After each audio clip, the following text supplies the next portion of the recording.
I'd like to call this meeting to order. We will take the roll. Commissioner Ward. Here. Commissioner Liu.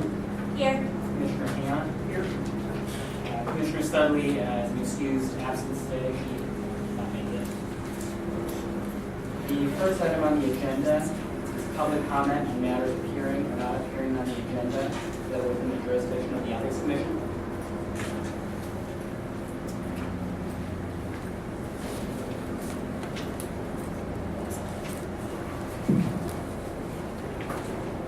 Thank you. Honorable Commissioners, I'm Dr. Malinek from the Medical Examiner's Office. During the past 5 months, my private practice work has been denied in 6 cases, none of which would have been created a conflict for the City and County of San Francisco. They involve other jurisdictions in the Bay Area and were criminal complaints or civil actions which have no interest or bearing on any relationships with the City and County. In the past, assistant medical examiners have testified in these jurisdictions without any adverse effects, and I have not been given a good reason for why these private practice cases have been denied.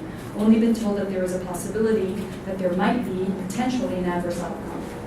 This continued SIA policy is damaging the financial and professional standing of the assistant medical examiners at the OCME. Dr. John Smith recently resigned because of this unfair AWD policy. No other employees of GSA have their testimony restricted. No other doctors employed by the City and County have these types of restriction on their private practice. When we testify, it is in the public interest, and since several of you have civil rights background, you understand that this is why testimonial speech is afforded the highest protection under the law. The possibility of an adverse outcome is an insufficient reason for suppression of testimony in cases that have come before the courts, and I've given you copies of the case law. Outside testimony is now being denied based on locations in the San Francisco Bay Area. However, even as of a few months ago, cases in the Bay Area were approved. Dr. Hart has said she finds it difficult to make a determination because relationships, conflict of interest, or adverse consequences have not been defined for her, and she can only guess at what the city disapproves on a case-by-case basis. Dr. Hart has mentioned on several occasions that the basis for the implementation of the AWD was a response by the city to my testimony in the case Pecan v. San Mateo. Dr. Hart knew in advance and initially approved my involvement in this case, but then voiced concerns about potential adverse consequences to the city. These concerns were discussed in a meeting with UAPD representatives and the previous city administrator, who stated that he feared adverse publicity as a result of outside testimony. There was never any negative publicity, and there were never any adverse consequences to CCSF for my involvement as an expert witness in that case, nor from the involvement of other assistant medical examiners or other employees at the OCME in any other outside cases. When I testified, it was as a retained expert and not as a representative of the city, and I have provided you an excerpt of the transcript where I say so. The 4 San Francisco assistant medical examiners and also the toxicologists and other people who this applies to, we still stand by our original request that the SIA should be revised to remove the confusing, unworkable, and unfair AWD process. Since it appears that city administration does not intend to change the SIA and has refused to come to any mutual agreement with us or our union representatives, it is up to you, the Ethics Commission, to weigh in on the matter. It is, after all, a matter of both ethics and the law, when the administration of the city and county restricts the testimonial speech of its employees on their own time. Our submitted letter is signed by 3 assistant MAs and contains all the supportive documents, including copies of the case law. Thank you.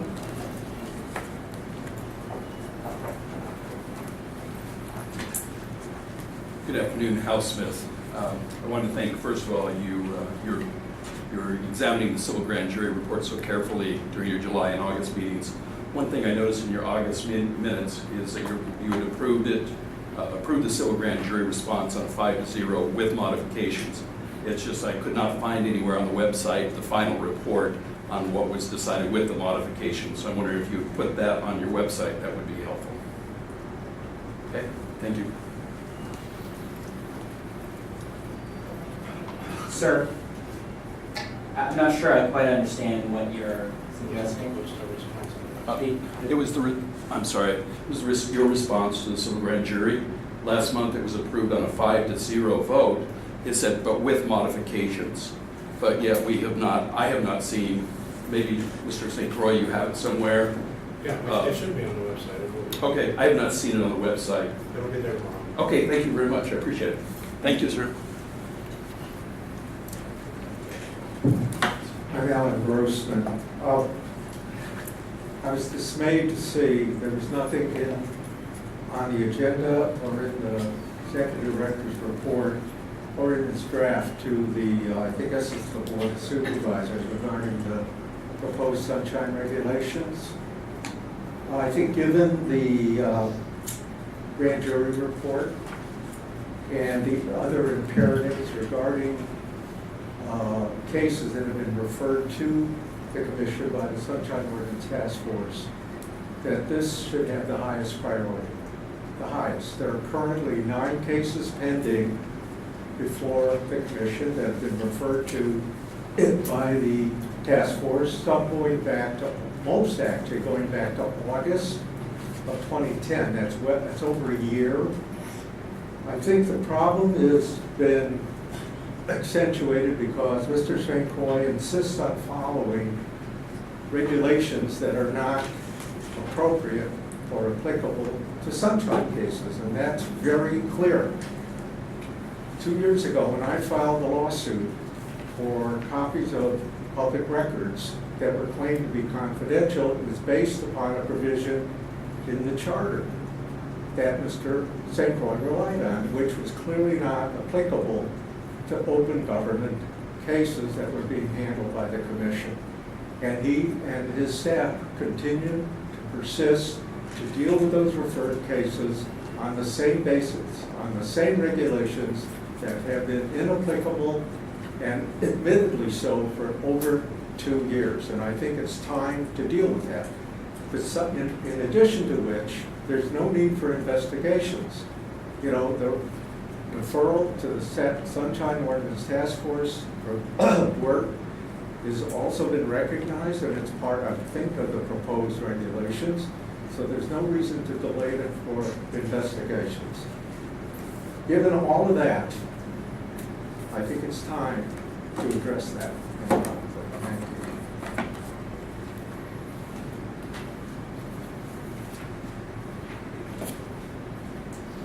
The next item on the agenda is consideration of provisions in the statement of compatible activities governing officers and employees of the Office of Chief Medical Examiner. Mr. St. Croix, would like to introduce this matter. Yes, we have prepared, staff has prepared a short memo, just providing some brief background on this. Briefly, in April of this year, the Commission considered a draft formal written advice request from Dr. Melanet, who just testified. And during the meeting, she reviewed her request for advice, but the Commission asked that staff meet informally with GSA to consider the possibility of amending that provision in the SIA that pertains to the officers and employees of the Medical Examiner's Office.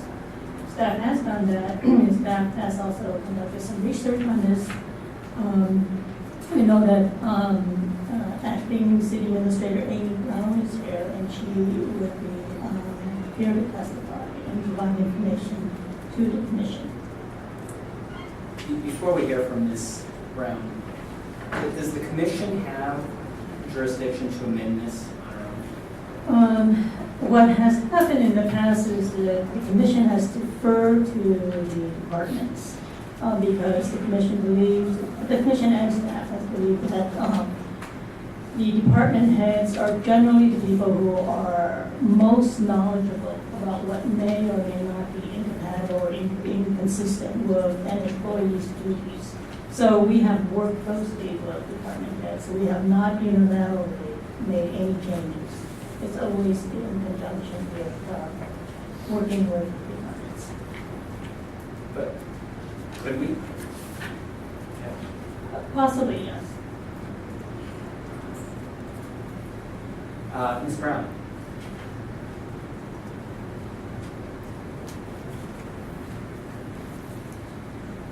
Good evening, Commissioners. My name is Amy Brown. I have the privilege of serving the city as the acting city administrator this year. during the time that former city administrator serving as mayor for the last year of Mayor Newsom's term. I know that you have seen the letter that I sent for the appeal. Does this work?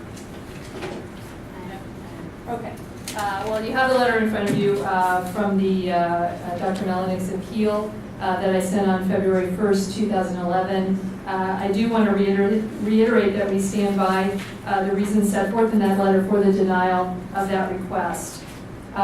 There are several reasons that the SIA was adopted the way that it was back in, you're right, I think it was 2008 that they all became effective. Okay, thank you.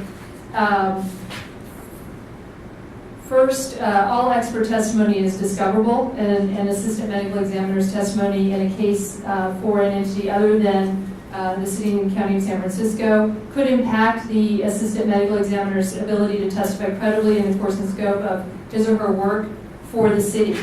Testifying in court for the city is an essential function of an assistant medical examiner's job.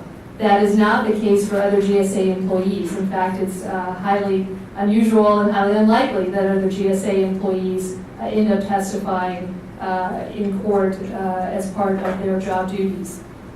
If one judge concludes that an AME lacks credibility or expertise, that could forever limit the value of that AME's testimony in city cases for which we're paying that AME to be able to render. Attorneys, of course, is this on? I can project, but it seemed like it went out all of a sudden. Hello? All right, I'll project. Can you hear me? Okay. We can't. All right. I think maybe that. This one? Sorry. Okay, as I'm sure you know, is that on? It says it's on. As I'm sure you realize, attorneys regularly look for things that they can use to impeach witnesses in cases. That's part and parcel of the job of being a criminal defense attorney, for example. So we have a very important interest in trying to protect the credibility of our AMEs to be able to testify in cases that they're doing for their employer, the city and county of San Francisco. A perfect example from the case that Dr. Melnick talked about in her statement, the Pecan case in San Mateo County actually resulted in a published Court of Appeal decision. And in that case, the National Association of Medical Examiners and which is the national accrediting organization. We really prize the fact that our office is accredited by name. And the California Society of Pathologists were submitted friend of the court briefs, amicus briefs, in support of the San Mateo coroner against whom Dr. Melnick was being paid to testify. In the published Court of Appeal decision, the court called into question some of Dr. Melnick's testimony. And I read, quoting from the decision, not even Dr. Melnick's declaration, the one piece of evidence the trial court identified as contradicting that showing, created a material triable issue of fact. That Dr. Melnick did not understand why Dr. Benson retained the entire heart, or that she did not believe there was any reason to retain the heart, was irrelevant to the question of whether the defendants acted within the discretion provided by sections 27.491.4 and 27.491.45. That she disagreed with Dr. Benson's decisions, actions, or conclusions does not mean defendants violated a duty to Pecan. In fact, as defendants and amici, Curiae, the National Association of Medical Examiners, and the California Society of Pathologists point out, if anything, Dr. Melnick's declaration actually underscores Dr. Benson's opinion that a specialist should confirm the cause of death. That's not great for the credibility of either Dr. Melnick or the office to have a court of appeal taking testimony rendered when you've been hired as an expert in a case like that. I'm sorry to interrupt you, but on that point, before we lose it, how though would that fact, even as described by you, be used in a court proceeding unrelated to that matter in which Dr. Melnick is testifying? It's a published decision, not very hard to find, but as and far used as for rules of evidence impeachment. go, how could facts completely different from what she'd be testifying to in a different case be used to impeach her? I can't see how that could possibly be admitted into evidence. I think it could be when you're required, when you're testifying as an expert, to have the National Accrediting Organization have taken a position against the way you testified and to have a court of appeal cite that in a published opinion. I think could be used to call into question the professional opinion, the judgment, the credibility of an AME. I'm sorry, are you insured? I am. Under what, how, well, we can, why don't you continue on and ask me the question, Mr. Donovan? Okay. Oh, So, sounds this is like back on. All right, I can stop shouting at it. Okay. Similarly, an AME's prior testimony could be problematic in future city and county cases if that prior testimony is inconsistent with our own practices. Providing expert testimony can be time-consuming, preparing reports, attending depositions, trial testimony, and we are concerned that AME's outside work should not consume so much time that work for the OCME wouldn't get done, which has in the past been a problem at times for that office. And again, the sheer number of requests for outside employment from Dr. Melanek herself is an example of why that's a concern. Dr. Hart has a record of over 30 requests for advanced written determination. That's a really quite astounding amount of outside work, in my opinion, that's being requested to do. And I also want to note that only a little over 10% have actually been rejected. So we do approve far more than we disapprove. When AMEs serve as experts in outside cases, opposing attorneys seeking to challenge their credibility could well decide to focus on the office of the medical examiner here, making the OCME's practices an issue in the case, or possibly resulting in extensive requests for records and information from the OCMA. We are particularly concerned about testimony in cases that would disrupt the operations of the OCME. The OCME and GSA have close interdependent working relationships with other public agencies that perform the same functions in other counties. San Mateo County is a perfect example of a very close interdependent relationship with lots of mutual aid, agreements back and forth, and a very close working relationship between the two counties by virtue of the particular geography that we have here. They are our only neighbor that's not separated from us by water and bridges and other things that make it more difficult to get to them. And again, the letter that you have before you denying that request dated February 1 sets forth some of those reasons, because that wasn't in fact a San Mateo County case. The offices work together, share information, and sometimes take on work for one another when needed. There are frequently death investigation cases in which the incident occurs in another county and the person eventually dies in San Francisco because of the type of healthcare facilities we have here, requiring cooperation to conduct an adequate investigation. We're concerned that an AME's testimony in cases involving other counties could strain those relationships and hinder the agency's ability to regularly rely on one another for expertise and assistance. The concern is especially acute because the OCME is a very small office with only a handful of doctors.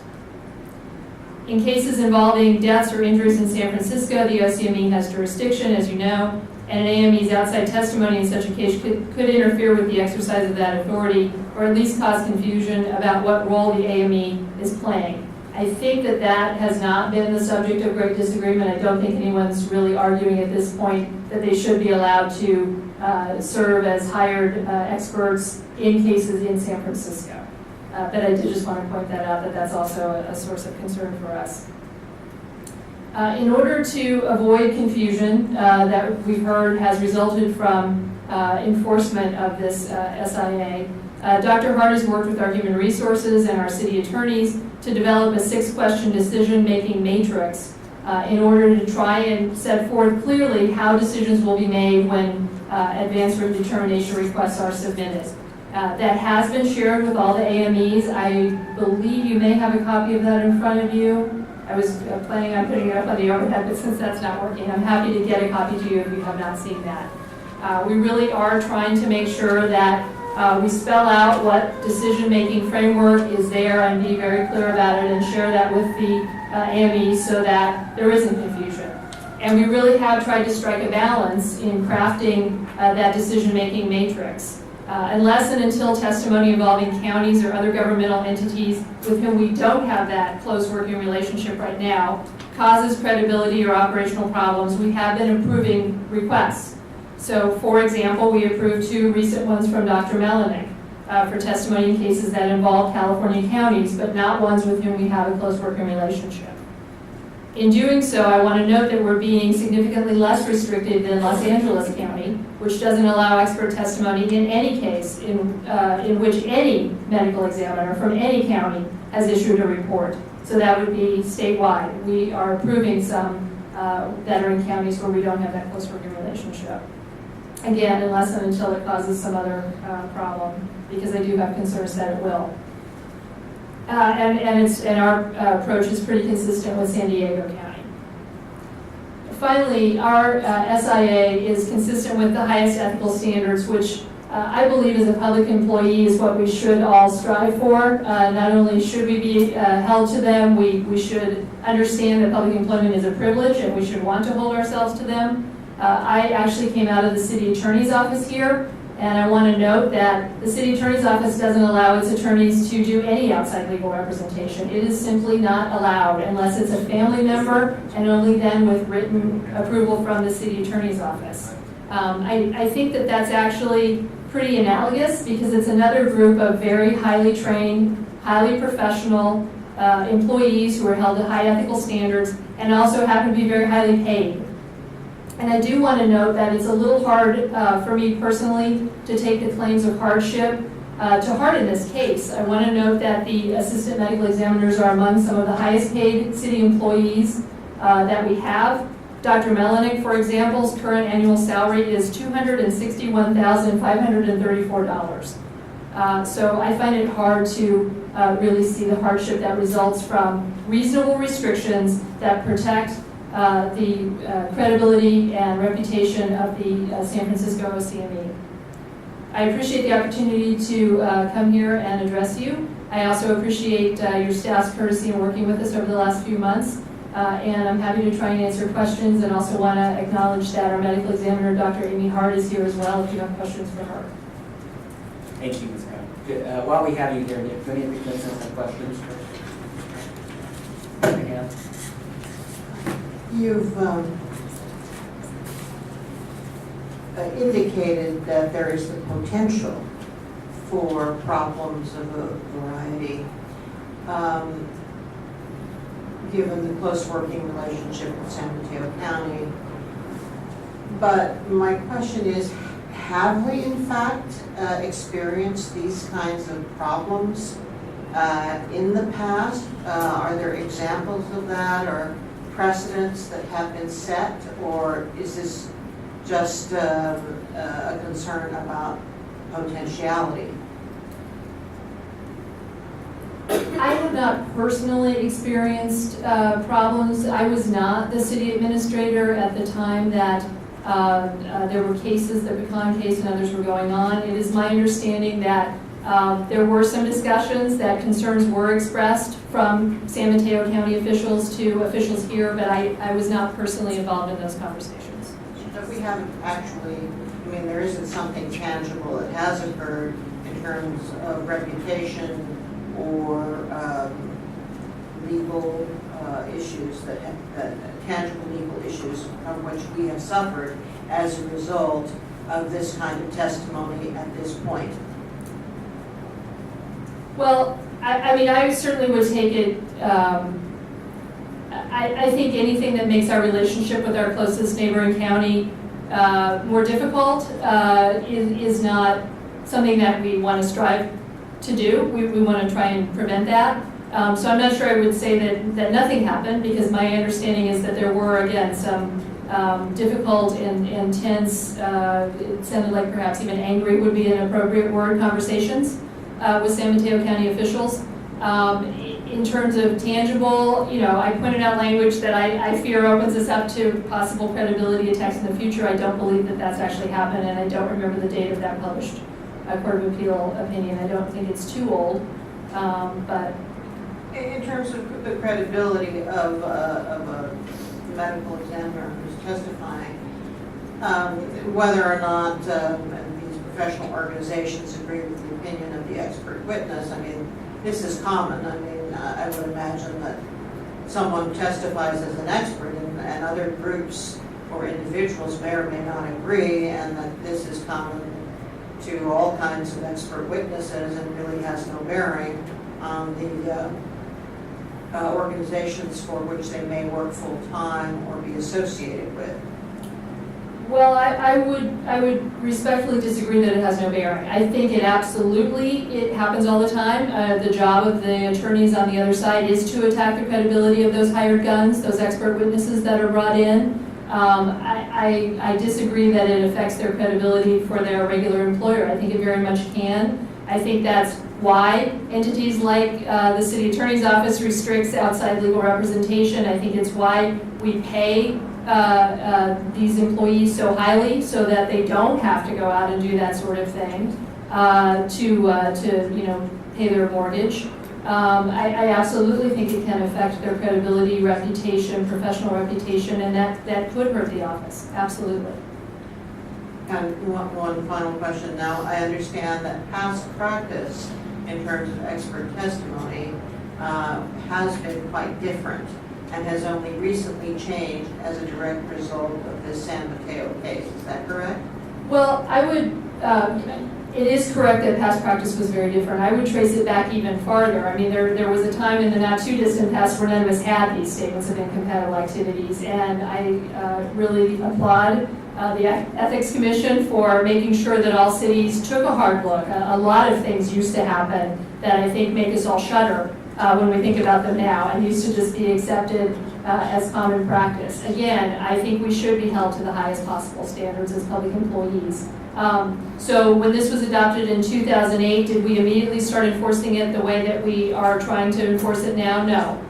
It is true that that was the first step toward trying to hold everyone to a higher standard, but it did evolve over time, and certainly the problems that resulted from the San Mateo cases were the impetus for really trying to look at how we administer this, how we communicate it to the AMEs, resulting in that decision-making matrix that's been shared with everyone, and really trying to make sure that we have a standard approach that's communicated ahead of time, and that we're very clear on expectations.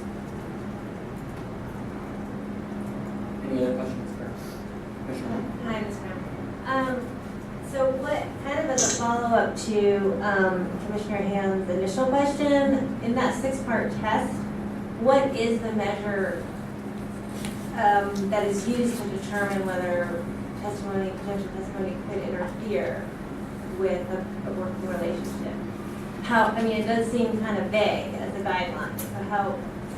Well, yeah, I mean, the classic case is San Mateo, because we are just have so much interdependency there. We're the largest landowner in San Mateo County. We have all kinds of mutual aid. I mean, we just had the 1-year anniversary of the San Bruno explosion and fires, for example. There were so many city and county agencies that responded there to offer mutual assistance. The same is true in the other direction. They lack some of the kinds of healthcare facilities that we have here, so events that occur there often end up being treated here in our city and county. So that is an example of an extremely interconnected relationship. The two advanced written determination requests that were just approved for Dr. Melling, I believe one was in San Diego County, and the other was a federal case in which it was a branch of a federal entity that's different from any branch that operates here in the city and county of San Francisco. So examples where it seemed unlikely that, certainly we don't have a close working relationship, not to say that we don't have a working relationship with San Diego County in some ways, because we're two of the urban counties in the state of California, but it's not as intertwined. It's not just about geographic proximity. There's a county that's not contiguous to us to the north that lacks a certain kind of facility, and so I think it's death of children that occurs there gets brought here for investigation. So it really is very specific to what the entity that's involved is. and it involves looking at, what is the relationship with them. Now, having said that, there are other OCMEs, it hasn't happened here yet, where an AME testifying has resulted in that office being hit with subpoenas to produce all kinds of records, to use the practices of that office as a means of impeaching, and in effect, the practices of the office have become an issue in a case because an AME testified as an expert witness in that case. That hasn't happened here yet, but if it were to happen, that's an operational issue, that's a credibility issue, that might, I think, reasonably lead me to conclude that, even if we don't have a close working relationship with another county, we just can't have the door open to that possibility. You said that happened in other counties? It has happened in other OCME offices, yes. And you also said that, so the SIA and the 6-part test that was designed, is it similar to San Diego? Is that what you said? San Diego? I don't know that they have that same kind of decision-making matrix. I think our approach, our attempt to try and balance and allow testimony in some instances is similar to how San Diego approaches it. Thank you. As opposed to LA, which just says if there's a medical examiner involved, you can't testify. I see. Any other questions for Ms. Brown? Ms. Brown, I have a couple of questions. So I understand that procedurally, there could be instances where Dr. Melinek or any other AME's description of San Francisco procedure could be used in a subsequent case in which that procedure were at issue. But as far as, again, your example with the appellate court decision does not ring true to me. I cannot imagine a judge permitting a lawyer to use factual testimony completely unrelated to the testimony at issue in a given case to impeach a witness. I find that to be incredible argument. I hope you're right. With respect to the inconsistent procedure, that is more compelling, but that exists in any case. I mean, any case in which an AME testifies, you're going to have that situation. And so to me, this seems more of an issue of your judgment that the relationship with San Mateo is potentially at risk because of your AMEs testifying against the county. Is that really what this is about? Well, I mean, to go back to your middle statement that you think it could call into effect, I'm going to paraphrase you and probably get it wrong. I mean, the other alternative is just not to allow outside testimony. I mean, and that's something we're certainly willing to consider. I think we're really trying to be fair and balanced here, and we're trying to allow some. But if the commission, if the feedback is that it's too, too discretionary, again, I'm paraphrasing and perhaps I'm misreading where you're going, but we could just say none and create a very bright line rule that the only testimony you render is for your employer, the city and county of San Francisco. That's not where I'm going, but I certainly appreciate that is an option, not one that I would propound. Did San Mateo County ask you not to permit Dr. Melinek to take this case? Again, I was not the city administrator at the time those discussions were happening, so it's all secondhand. I don't recall that was specifically stated to me. I don't recall the city administrator saying that request was made. Is that something that Dr. Hart would know? Did you say she was here? I believe the calls were directly to our former city administrator, so I do not know, but I'm certainly happy to invite her up if she knows. Okay. Well, let's. But I do want to hear from her if she has anything to add to that. I did have one other question though for you, Ms. Brown. Certainly. Is there any situation from your point of view in which it would be permissible for an AME to testify against San Mateo County?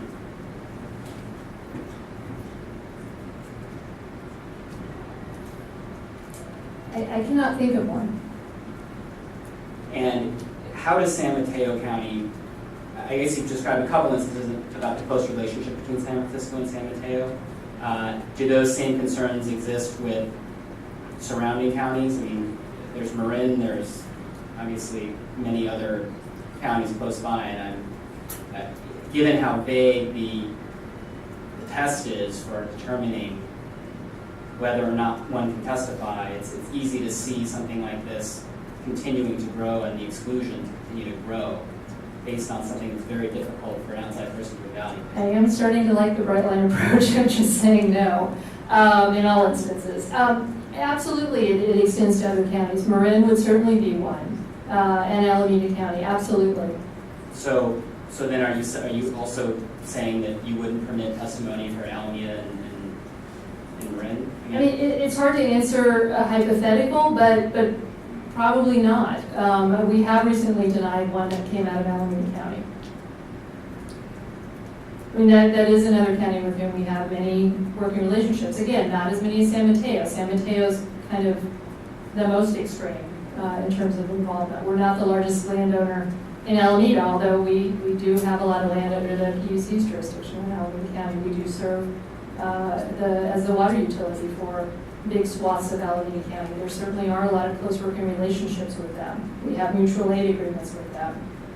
Lots of law enforcement back and forth. Thank you, Ms. Brown. Unless anybody else has any additional questions, Ms. Brown. Thank you. Okay, thank you very much for the opportunity to address you. Ms. Hart, if you have anything you'd like to add, we appreciate hearing from you. Or at the very least, I think I'd like the answer to the question of whether San Mateo County contacted you, or whether you know whether San Mateo County contacted anyone in San Francisco suggesting that Dr. Melanek not take this case.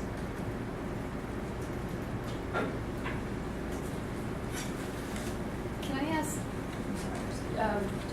which case are you talking about in particular? Is there one that you're asking?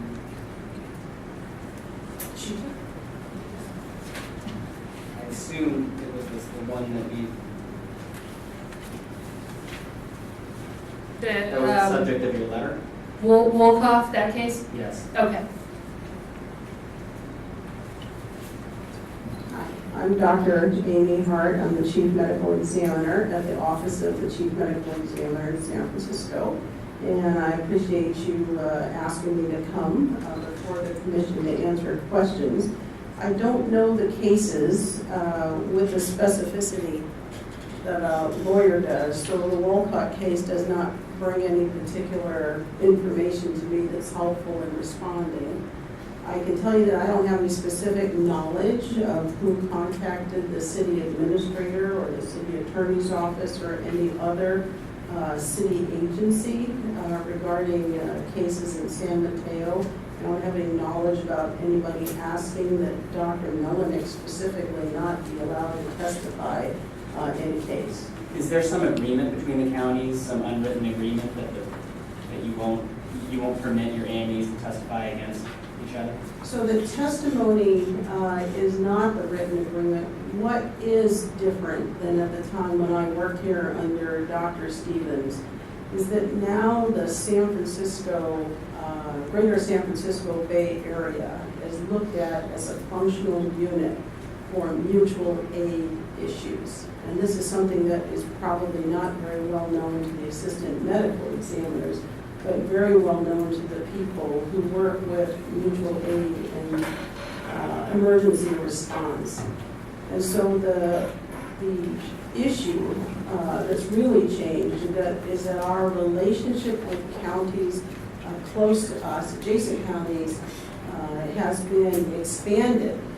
And the expectation is these local counties, the greater San Francisco Bay Area counties, will work in conjunction with each other, especially in a time of disaster. So for me, as a chief medical examiner, having the responsibility to not only safeguard the citizens of the city and county of San Francisco and make sure that we have adequate response in a time of disaster, the relationships with the greater San Francisco Bay Area counties is the most important relationships for me on a day-to-day basis.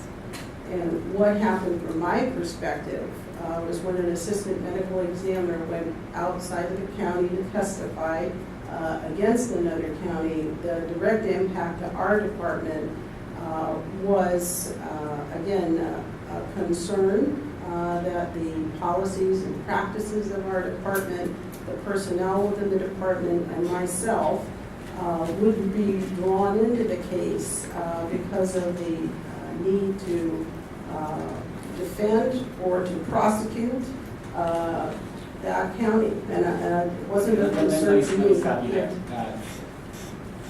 But what about a case involving a vendor of a county, of San Mateo County? I mean, how far is this going to go? I'm glad that you mentioned that, because part of this mutual aid type agreement that we have is actually not only in times of disaster, but also on a day-to-day basis. So when a county, such as San Mateo, has a death that, for example, has been transported to San Francisco for medical care, which, as Amy Brown mentioned, is not that uncommon of a scenario because of the geographic location of where the tertiary care centers are. It's necessary for the investigators in our office to gather information from like agencies and entities in San Mateo County in order to complete our investigation. So if an assistant medical examiner is testifying, I don't know, against a vendor, for example, that has a working relationship in San Mateo and in San Francisco, then that testimony, especially if it happens to be against that vendor, can strain the relationship that we have with that vendor who also works here and also works in San Mateo, making it so that it may not be possible for us to get the information we need in order to complete our case. So AMS specifically is, my understanding, also a city vendor, so that, again, the county employee testifying against them could not only strain our ability to get information from that particular vendor in San Mateo, but also in San Francisco. Thank you, sir. Yeah. Any other questions for Dr. Hart?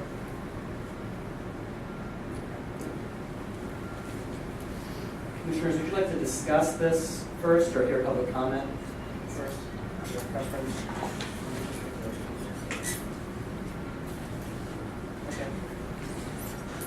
Okay. So Commissioner Hand just mentioned, and I think I agree, that we'd like to hear public comment first before the commission deliberates. Good afternoon. My name is Dr. Gina Cesar. I'm an assistant medical examiner for the City and County San Francisco's Office of the Chief Medical Examiner. I've worked for this office for 11 years, 1 year longer than Dr. Hart. When I was hired by Dr. Stevens, I was hired at $138,000 a year, may have been $135,000. He had trouble keeping doctors. He had one doctor only with him at the time, Dr. Glenn Nazarino. Between the two of them, I believe they were alone for over a year. And the reason he gave me was that the pay was just not commensurate with him keeping doctors. They did increase our salary quite a bit. However, since that was brought up, other doctors, as doctors, we have a large debt. I mean, it can be hundreds of thousands of dollars. So to compare us with attorneys may or may not be fair. I don't know. It may be impossible to send your kid to college these days. But to just put a number on it is, not fair. It isn't about the money, though, but that's not why Dr. Smith left. He left and took an $80,000 pay cut to go to Ventura County because of this. He did not find it fair. He found it unethical. He found that he was being lied to. He was our union steward. Having said that, since it was brought up that it would cause an undue burden on the city, the only time that's happened, I've been there 11 years, is when we've lost doctors. So when Dr. Hart became chief, it was Smith and I cutting only for about a year, or at least half a year. That was horrible. When Dr. Smith left, it was Dr. Ellen Moffat, who's here, she's in the back, Dr. Melanik, and I. That was terrible. Dr. Happy is not here. He's only been with us for about a month. He's told us that had it not been for the cost of living, for the salary, it would have been, he would not have come here. This is an expensive city. As a physician, he's got debt, he's got other things.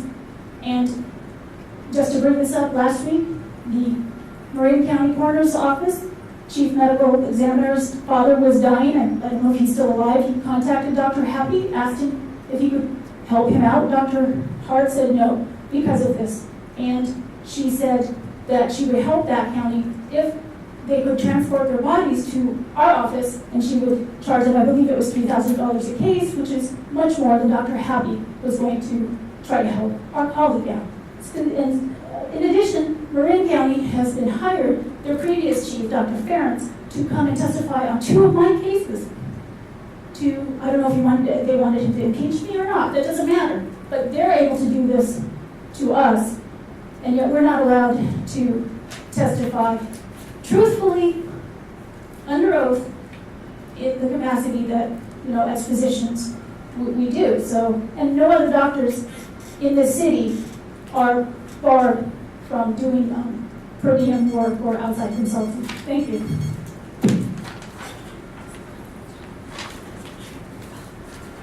Good evening.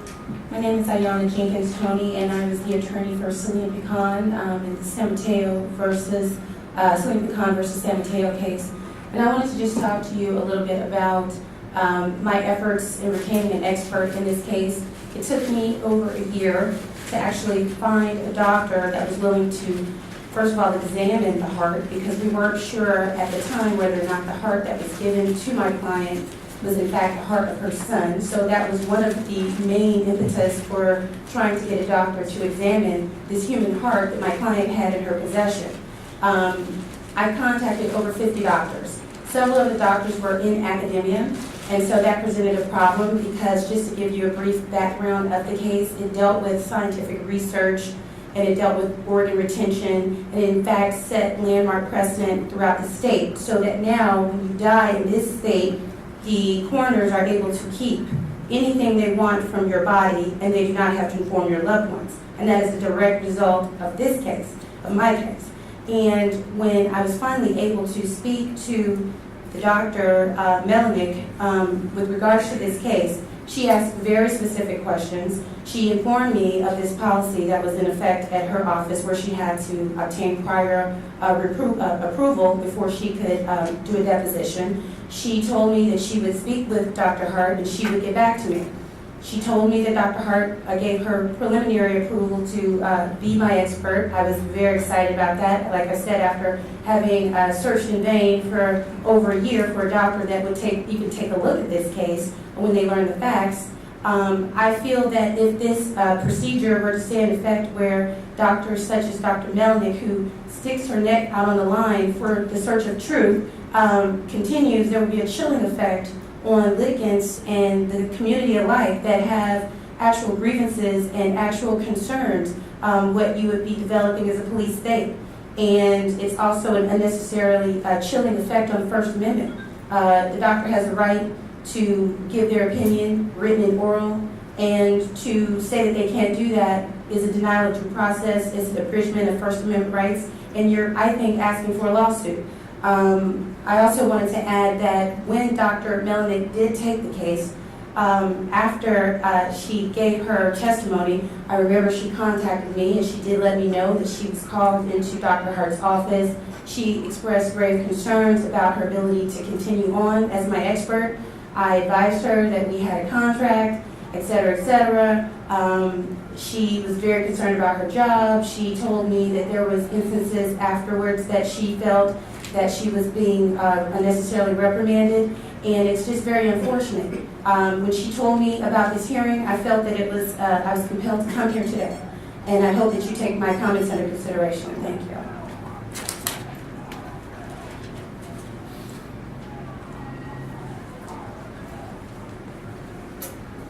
Good evening, David Pilpel. I don't know these employees or persons connected to the Office of the Chief Medical Examiner, but having heard the testimony, I support the city's position to retain the language in the SIA as is and urge you to take no action tonight. I think the most important part about the whole SIA process is to assess conflicts with employees and prescribe those that should not occur and set a process for those where they may occur through the advanced written determination, all for the purpose of providing the best and most ethical, but certainly the best public service to the city and county of San Francisco. It's not about providing outside service to others or to some extent to other counties. I'd also note, kind of to expand on what we heard about earlier, that as I understand, the circumstances have changed with regard to relationships with other counties. The city is a part of the Urban Area Security Initiative, or WASI. There's a governing board where the city, actually through Ann Cronenberg, the current head of emergency management, chairs that body, and there's a city employee who's now the general manager of that body. They have relationships among the counties for mutual aid in the event of a disaster, but also on an ongoing basis. I think this is a very complicated area. Perhaps we're taking too much time, perhaps not enough time on this, but it sounds like there are other ancillary issues with regard to employees and relationships in that office, compensation, et cetera. I don't think those are all within the purview of this commission. So again, to reiterate, I would urge you to just leave the language as it is. And just finally, the 6-point written decision matrix that was referenced, it would be helpful if that were available to the public. I don't know if you've seen it, but I certainly would be interested in taking a look at that. Thanks.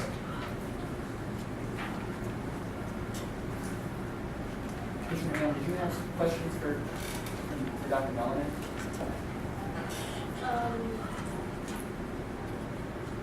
Actually, I do. If any other commissioners have questions?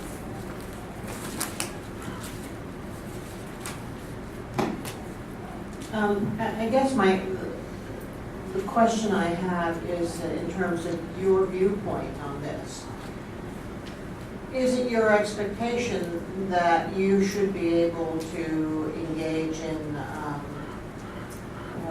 any and all outside engagements that come your way without having to consult with the chief medical examiner?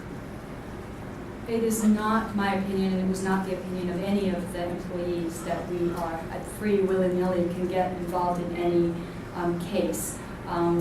We were willing, and the SIA that we recommended that we change the language to would eliminate the AWD process, because in the AWD process you have to go through an advance written determination to get approval, and basically what's happening is that the content of the testimonial speech is being reviewed, as opposed to having a straight-up rule, which it sounds like the city commissioner would actually prefer, that defines you cannot get involved in cases where, for instance, the city and county of San Francisco is a party in the lawsuit, or the incident occurred within the jurisdiction of the city and county of San Francisco. As Dr. Azar alluded to, and I can testify to, when I got hired, those were the terms of our employment, that we could not testify against the interests of the city and county of San Francisco. So if, let's say, the city and county of San Francisco were being sued, we wouldn't testify in that. That would be a conflict. And we understood that. And the same thing for if the case was a San Francisco case. So in any situation where an incident occurred in San Mateo or Alameda, but the body was brought here, under California law, our jurisdiction begins when the death occurred. So if the death occurred at St. Francis from a burn that occurred in San Mateo, we would do the autopsy here, and we would not use that as the basis for a consulting case. We understood that. That was the terms of our employment. What happened was, the SIA was initially given this draft language, and our unions, at least from what they've told me, were not informed of the specific language for the OCME. They were given the general language for GSA, but they either didn't receive the emails or it didn't compute. I don't know what happened there, but they were never given the specific language. The first time we were told of the SIA specific language was in an email from Olga Ryerson in March of 2009. And we never had to fill out the advanced written determination forms until after the Pecan case. So the Pecan case, I testified. I think you answered that question. Yeah, I mean, we're willing to work with that, but we want it to be reasonable. We don't want it to be just all cases in the Bay Area, because that doesn't make sense. And just because we have property there, or there's a mutual aid agreement, our testimony as sworn experts in Alameda, in San Mateo, in Marin in the past have never impacted those relationships. I have a couple of questions. Sure. One is, I wonder if you could tell us how many of these outside cases have you consulted on in the past year? In a given year, I can't give you the exact number, but I can give you an estimate. I would say I take between 10 to 20 outside cases a year, but the amount of time varies tremendously depending on the case. In the majority of the cases, it takes me an hour or 2 hours to review, and that's it. I never even hear from the attorneys again. Most of the time, I don't even have to write a report. So I stay well within the boundaries of the 20-hour-a-week maximum that I'm allowed under our... So my actual question is, how many cases do you estimate you've been permitted to consult on in the past year? I estimate that last year was approximately 20. I'm not certain of that. And my other question is, in your role as is it deputy medical examiner? Is that your position? I'm an assistant medical examiner. Assistant medical examiner. What responsibility do you have for managing relationships with other medical examiner offices in the 9 Bay Area counties? Do you have any role in managing those relationships? Well, I do interact with other coroner's offices occasionally if we need to get information about, but it's not direct, it's all indirect, it's all done through our investigators. So I don't have direct contact with those offices. Either our investigators do or our chief does. I can't think of a single case in the past 7 years where I've directly called a coroner or a medical examiner in adjacent county on a non-consult case on a city, San Francisco case. Thank you.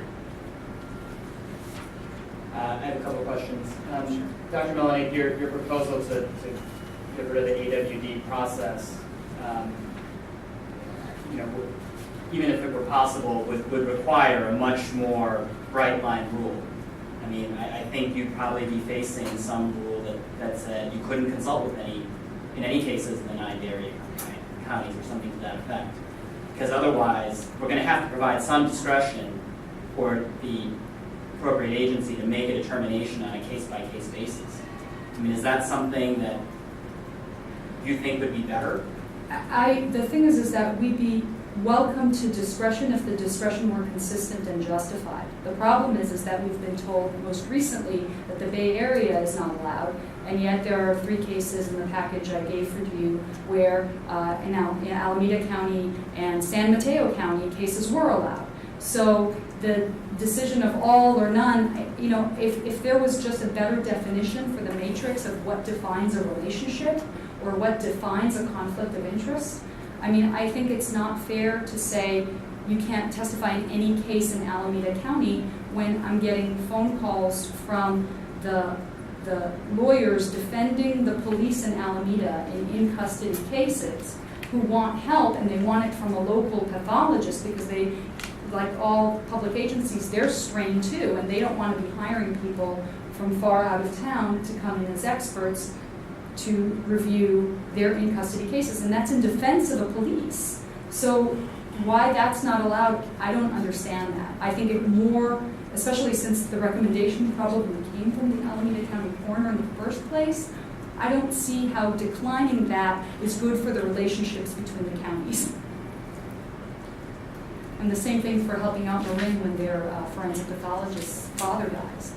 We should be able to do those cases on our own time without interfering with the city resources or absorbing those into our existing workload. If we're doing it on the weekend or after hours, it shouldn't affect the city. In fact, it would be less of an impact on the city. Which was kind of the point of my question. If you're not responsible for managing the relationships, how is it that you know how the relationships should be managed? Okay. Because I have, in the past, I've worked in Santa Clara County, and I was the lead or the chief forensic pathologist there for a year after the chief medical examiner was placed on administrative leave. So myself and 2 other pathologists ran that office for a full year. I also have contact, like I said, through my consult work with coroner's offices throughout the country, not just throughout California. So I do have a sense of what the standards are throughout the United States. And the examples that you've been given of Los Angeles and San Diego, those are actually the most restrictive of all. If you look at the surveys done by the National Association of Medical Examiners, the majority of forensic pathologists in the United States have no restrictions placed at all on their outside private practice except in their own jurisdiction and except for amount of time. So clearly they can't be having 3 full-time jobs. But the restrictions that exist in the majority of counties throughout the United States are on amount of time and on your own jurisdiction. Well, And you- the San Diego and Los Angeles models are actually on the extreme end. You actually have raised the constitutional issue. Why is it that San Diego and Los Angeles counties are able to employ the policies that they have? Number one, because those policies were employed with the consent of the employees, and they were part of the terms of employment when those people were hired. So when you take a job in Los Angeles, you know, I'm going to take this job at this salary and I'm not going to have any outside consult work. Myself and the other assistants, when we were hired here, it was with the knowledge and expectation that we could do outside consult work in the Bay Area. In fact, we made financial commitments based on that, and that includes mortgages and college tuitions and all those things in living in a very expensive city. And now that the city is restricting our retirement income contribution is going up because of the high salary that we receive. I have 4 dependents, I have 3 children and a husband, so my health care contribution is going up. And then on top of that, the city is telling me I can't make up the difference by doing outside consult work, even if it's an hour or 2 on the weekend on my own time. The issue for the constitutional, which is what you asked, is I took the Pecan case when nobody else would, because this Hispanic woman who could not communicate well with the coroner, the relationships there had broken down entirely. They returned her son's heart to her, and she did not believe that it was her son's heart. And nobody else would look at this case. And I went to Dr. Hart and I informed her of it. And I said, listen, I'm going to look at this heart and be able to give this woman closure so she can sleep at night, so she can know that the heart that was returned to her actually belongs to her son. And so I went up to UC and I met with a pathologist for the defense, and it was actually a very collegial environment where we both, the pathologist for the defense and me, the pathologist for the plaintiff, looked at the heart and came to a consensus decision about the fact that it was the son's heart, the fact that it matched the autopsy report, and also the fact that the diagnosis was incorrect, that the cause of death was not what was written on the death certificate. So it wasn't this horrible, contentious thing. It was with agreement. I mean, me and the defense pathologist were agreeing with each other right there. And then after I testified in the case, I was told that I was testifying outside of the realm of my expertise and that I was interfering with relationships when that was never an issue. It was never my intention, and I was threatened with being held up on ethics violations, to the point that I went to the attorney and said, I'm going to lose my job because of this. And she said, you have to testify because you're testifying in the public interest. Nobody else will talk about these issues, and nobody else is qualified to talk about organ retention issues other than other coroners and medical examiners. So here I was speaking out in the public interest, and then immediately afterwards, that's when we had to start filling out the AWD forms, and I started getting told that any public agency is not allowed, but then it got changed to any public agency in the Bay Area is not allowed, and then it became all of the Bay Area. The determination just keeps on shifting. And that's what we're complaining about, the fact that there is no written guideline, there is no good way to make a decent determination. And what that does is that opens up to retaliatory reactions. I mean, I spoke out in the public interest, and immediately after that, my consult work is restricted. It doesn't matter whether it's for money or pro bono, and I do quite a bit of pro bono work for the Innocence Project and for Parents of Murdered Children and a lot of other organizations. But even that speech, I have to get approved. Thank you. Thank you, Dr. Mellon. Commissioners, comments? What exactly is before us? Is it to change, is it a proposal to change the policy, to do away with it, or what exactly are we deciding? No, you had heard one side of the story, now you've heard both. So if you have determined that you want to move forward with changes, you would then direct the staff to craft a product if you want to maintain the status quo. Is the 6-point decision matrix something that we have a role in putting together, or is that strictly within the?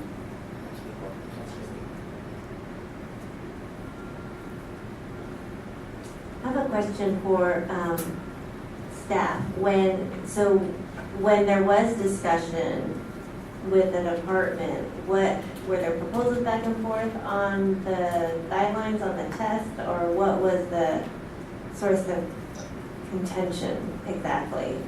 Actually, when we started talking about the SIA, and in particular the SIA or TSA, and the provision that applies to the medical examiner's office,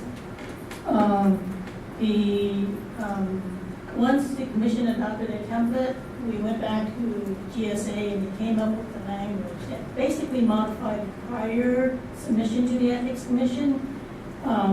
When the commission actually formally considered the language, it was exactly the same language that now exists in the SIA. So that language has been through meet and confer sessions, at least 2 hearings at the Ethics Commission before it was finally approved. Oh, I'm sorry, I meant more recently, since April, when, were there discussions? Yeah, there were informal discussions Yes. between us and the GSA. Yes. Meetings with us and city attorney's office, acting city administrator Amy Brown, Amy Hart Dr. Hart was part of those discussions as well. We did not consider other language. We were considering whether or not we should keep the language that now exists in the SIA or whether we should change that language. In looking to see whether we should keep that language or change the language, we also look to see other jurisdictions in California to see what they get, type of language that they may have. And that's how we learned that there are basically 4 jurisdictions that have medical examiners as employees. And 2 of those jurisdictions, San Diego and Los Angeles, have restrictions on the outside practice of getting expert testimony. Thank you. So you said there were 4, 2 of them are Los Angeles and San Diego, one of them is us with the 4. No, I'm sorry. 4 others. One is Ventura County, which has no restrictions, and the other one is Santa Clara County, which again has time restrictions, and you cannot testify if it is about a case involving Santa Clara.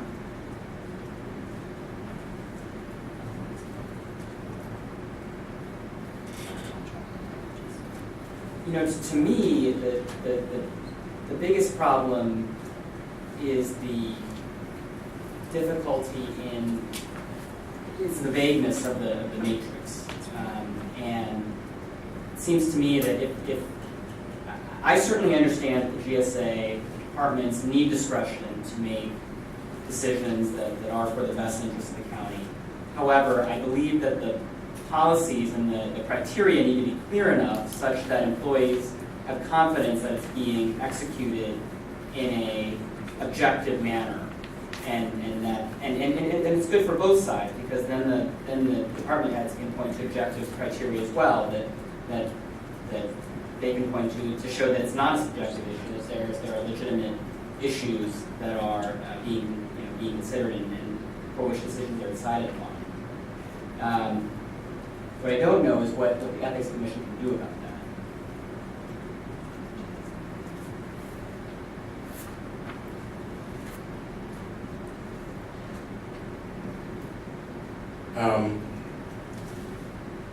There's no authority behind it, but you can recommend to the department that they review the existing process and implement some more clearly defined process for this particular area of disagreement. If nothing else, I don't know what their 6 points are, but that process itself, it may be clearer than we know because we don't know what elements are. I actually have. Yeah, I think it was in the prior meeting. They are vague. Well, that might be your first act, is to recommend that the department refine that. And at some point in the future, see if it's working. It wasn't just the department that came up with these SIAs. We were a part of it. Right. And so it's not just on the department. Seems to me in this instance it's a question of I don't believe that Dr. Melanet wants to be restricted in any way with regard to the work that she's permitted to do, and it also seems to me that she's not going to be satisfied until this SIA business goes away from her department. It seems reasonable to me for people who are leading the department and have to manage relationships with other departments in the 9 Bay Area counties, notwithstanding the fact that we've asked the city administrator, well, has anything happened? Nothing has happened because they've got a policy that prevents what they're afraid of happening in terms of the breach in the relationships they have with these other counties. They have a policy in place that to this point has avoided that. It seems to me that an employer has the right to place reasonable conditions on what an employee can do. Dr. Melanet has indicated that she's been approved this year, or in the past year, in at least 20 instances. So when they're approving some that are outside of the 9 Bay Area counties, this rationale that they give for the policy rings true to me, that they're trying to preserve the relationships with these other counties. If it were not so, if they were targeting Dr. Melanet, they wouldn't approve any of the 20 that they seem to have approved. So it all seems very reasonable and rational to me. I just think that Dr. Melanet is not going to be satisfied with anything less than the complete freedom to do as she pleases.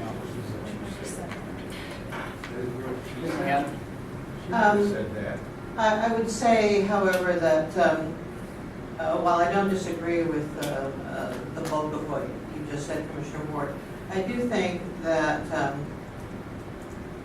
we've heard Ms. Brown and others talk about the importance of these relationships that we have with other Bay Area counties, and I certainly think that's important.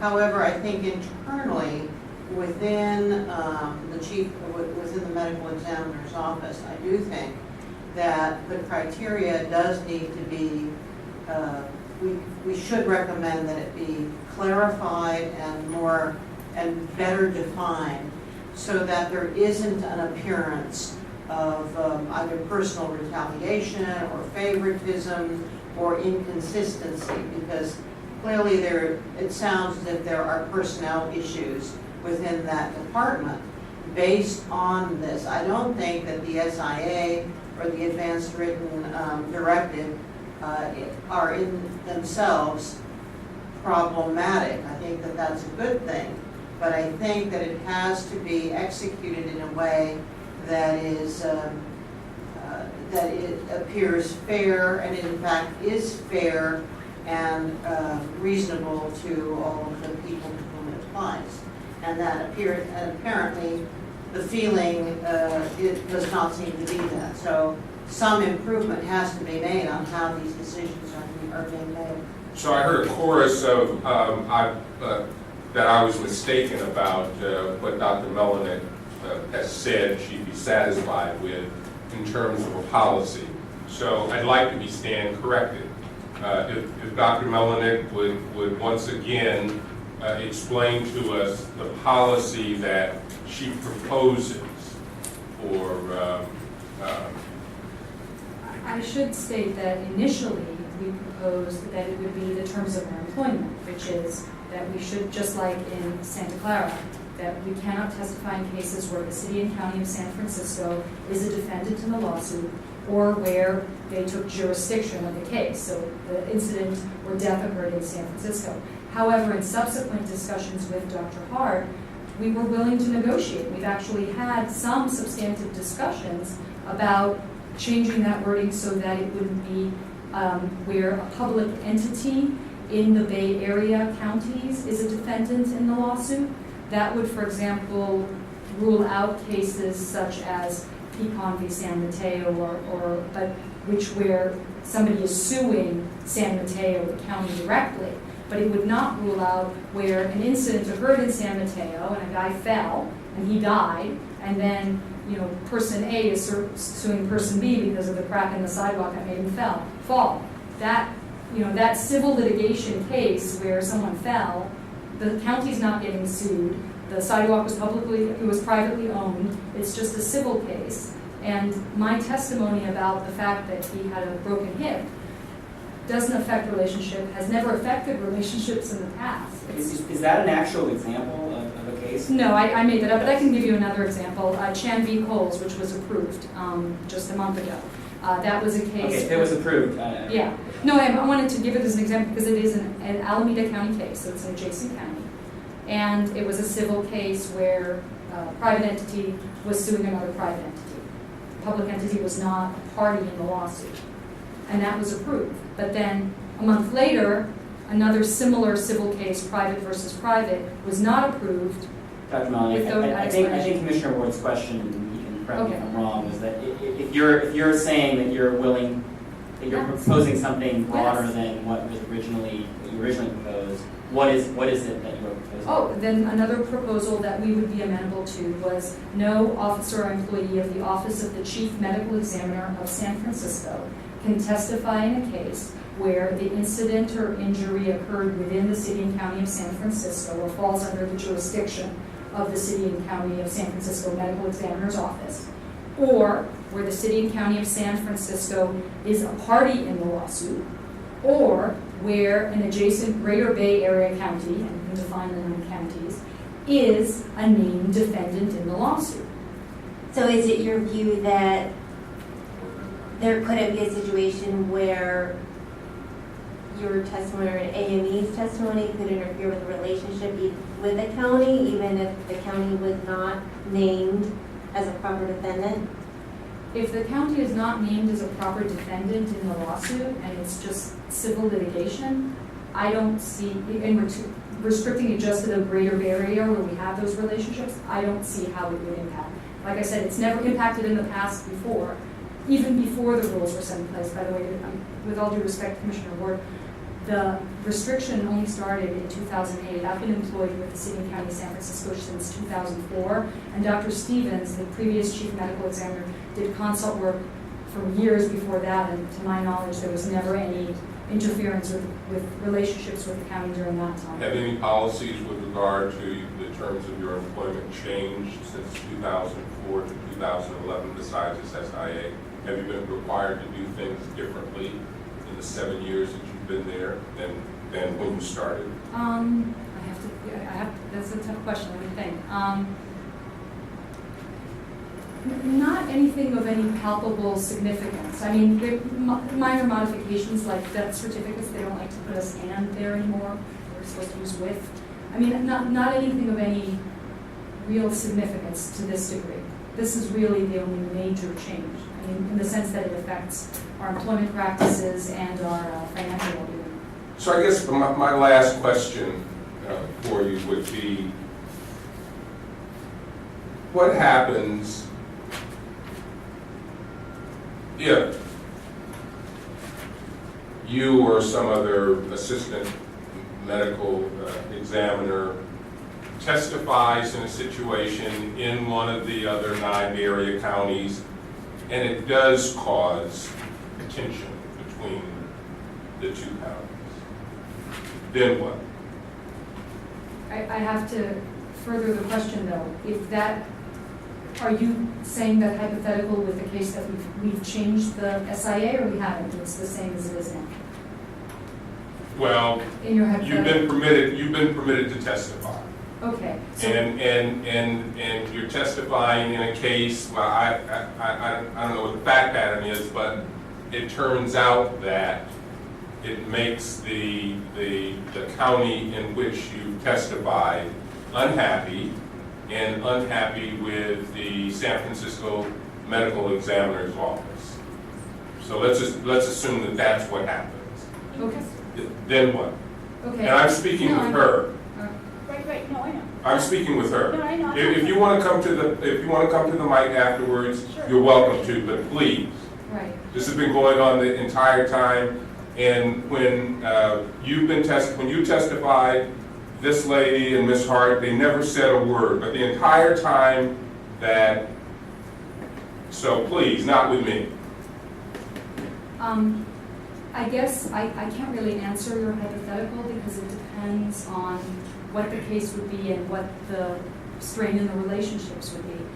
Personally, I find what happened in the Pecan case very disturbing. I was already approved to work on that case. I had informed Dr. Hart of my involvement in the case before the AWD process even began. And I was named as a retained expert, and I found today that for certain that there was interference in my testimony after I was already testifying to intimidate me as a witness. I believe that there are laws that bar that, and that it is illegal to interfere with the testimony of an expert witness, just as you wouldn't want, for legal reasons, to interfere with the testimony of a non-expert witness. So to that, I had suspected that that was the case, but to find that out with certainty today is very disturbing to me. That said,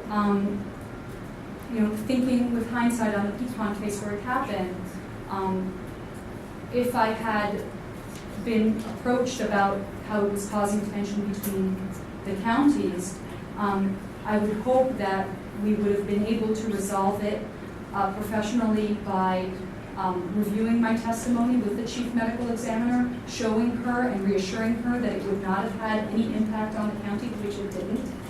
Also, with regards to the Supreme Court decision, the court decision upheld the right of coroners and medical examiners to retain organs and tissues, and none of my written opinion was overturned or impeached.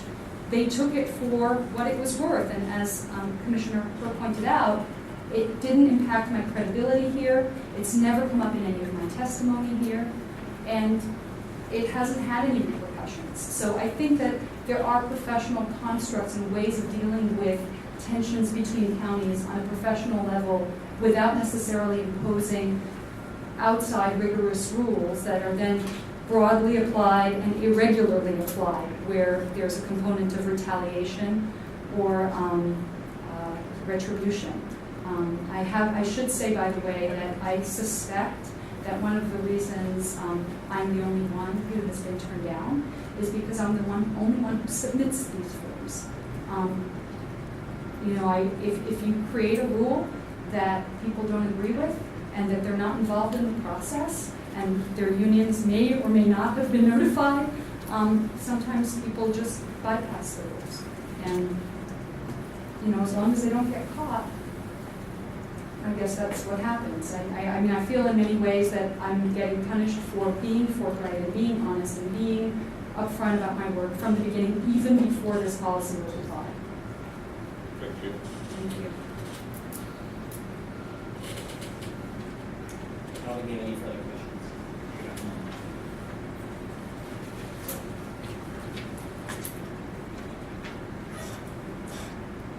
I agree with Commissioner Ham said.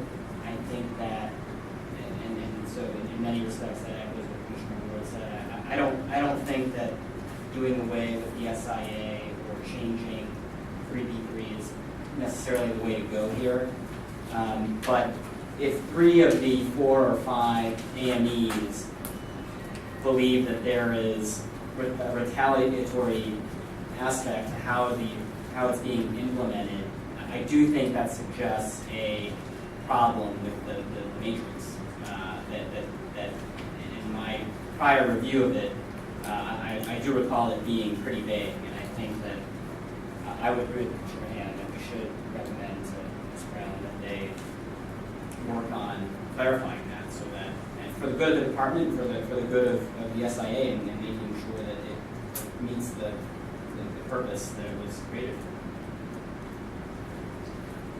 Yeah, no, I mean, I definitely don't, I didn't hear any justification for doing away with the AWB or SIA, so I definitely agree with that.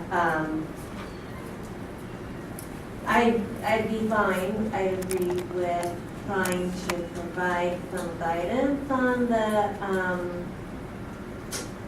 the 6-point matrix, and it seems that the sticking point is the interference, whether we interfere with the relationship and how do you make that determination. So maybe if there was some guidance we could give on if it's going to be a geographic, if that is the objective criteria, and if there are exceptions being applied to the geographic limitation, then what are those exceptions? And I hope perhaps it's as simple as that, making it clear what the objective criteria are, whatever they may be, and making it known why if there was a limitation, a geographic limitation, why there were exceptions made to that.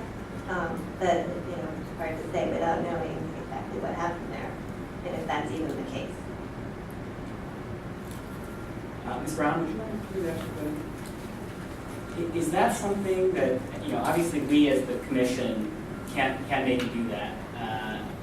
We obviously have an interest in seeing the SIA and AWD process work well, and the decision matrix that you use to apply obviously impacts that. So we have an interest in it working well, and as do you. Is this something that you could work on with the department to develop a criteria that is perhaps clearer and that provides employees with better understanding of how these decisions are being evaluated?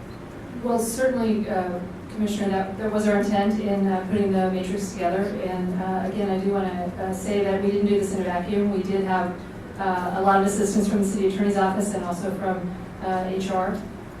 So that was our intent. We were actually trying to set forth a framework because there was this professed confusion about how the requests for advanced written determination were being determined. So we thought, okay, let's define a framework and make sure that everyone has it so that there will be a clear understanding. I actually think if I had specific cases and could walk through them using the matrix with you tonight, I think that it's less vague than it sounds just looking at it on paper. It actually, in my humble opinion, has worked rather well for the last few months since we've gotten it out to everybody. I think that there are civil cases, for example, in another county where, yes, they've been approved because they're civil cases. There's not a public entity. It's not that any case in Alameda County is not okay. It's that there's, which question is it? Question 5, the professional relationship with a public entity. So Dr. Melnick brought up a case, Chan v. Kohl's department store. It's the location, the events that occurred that led to that lawsuit were in Alameda County, but there's no government entity named as the defendant, so it was approved, as the matrix would lead anyone to determine. Now, having said that, you're absolutely right. Our interest is in trying to make sure this works. I don't think it's as simple as saying the 9 Bay Area counties that are part of IWASI. I mean, I certainly think if we need to spell that out explicitly and just say if they're a party, you can't testify, we can certainly do that, and I'm delighted to hear that might be acceptable. But it's not going to be as simple as just those 9 counties I mentioned, and I'm not going to be able to remember if it's I can't remember the name of the county, but there's a county in Northern California where any suspicious child death gets investigated here. So they're not part of the OASI, and yet there is that relationship that I think would lead us to be very wary of approving a request to have one of our employees testify against that county. So, you know, I think if we're going to have to spell out every instance, it may be a little difficult, but I'm certainly willing to roll up my sleeves with staff and the city attorney's office and HR and try to do that. Okay. Does anybody else have anything for Ms. Brown? And maybe not spell out every instance, but give some examples. Maybe that would help, if that would provide some clarity. I don't know. It's not that I think that the criteria, the factors are fine, and I actually do have it in front of me because I pulled it out from a prior meeting. But it just sounds like it's the application of one particular factor, factor number 5, interference with a professional relationship with another county that seems to be the bone of contention. And so maybe if there was some way to clarify the application of that, not so much change, it's not perhaps changing your 6-point matrix, it's probably fine. It's just the way in which it's applied to make sure that it's being applied with objective criteria. Well, and I appreciate that, and I think actually the clarification that you're trying to provide really does a great job of illustrating the problem that we've had here. Because, you know, on the one hand, you'd love to have a bright line and just say, you know, here's what you can or can't do. On the other hand, we're dealing with very fact-specific situations, with relationships, with people, with, you know, lots of issues that don't always lend themselves well to bright lines. And frankly, I'm not at all convinced that bright lines are going to make anybody any happier. I do actually think that the application has worked rather well. And I will go back to the fact that more requests are being approved than are being denied, that are being submitted by Dr. Melinek. So I don't think it's being applied in some arbitrary way. I think if I had the specifics, and I have done this in my own office, and walked through the specifics of the cases that are being submitted for approval with the matrix, again, I think it's working quite well. But having said that, Ms. Brown, you said that several times, and I appreciate that. And again, we understand your discretion. The 3 of your, I believe 4 AMEs have signed a rather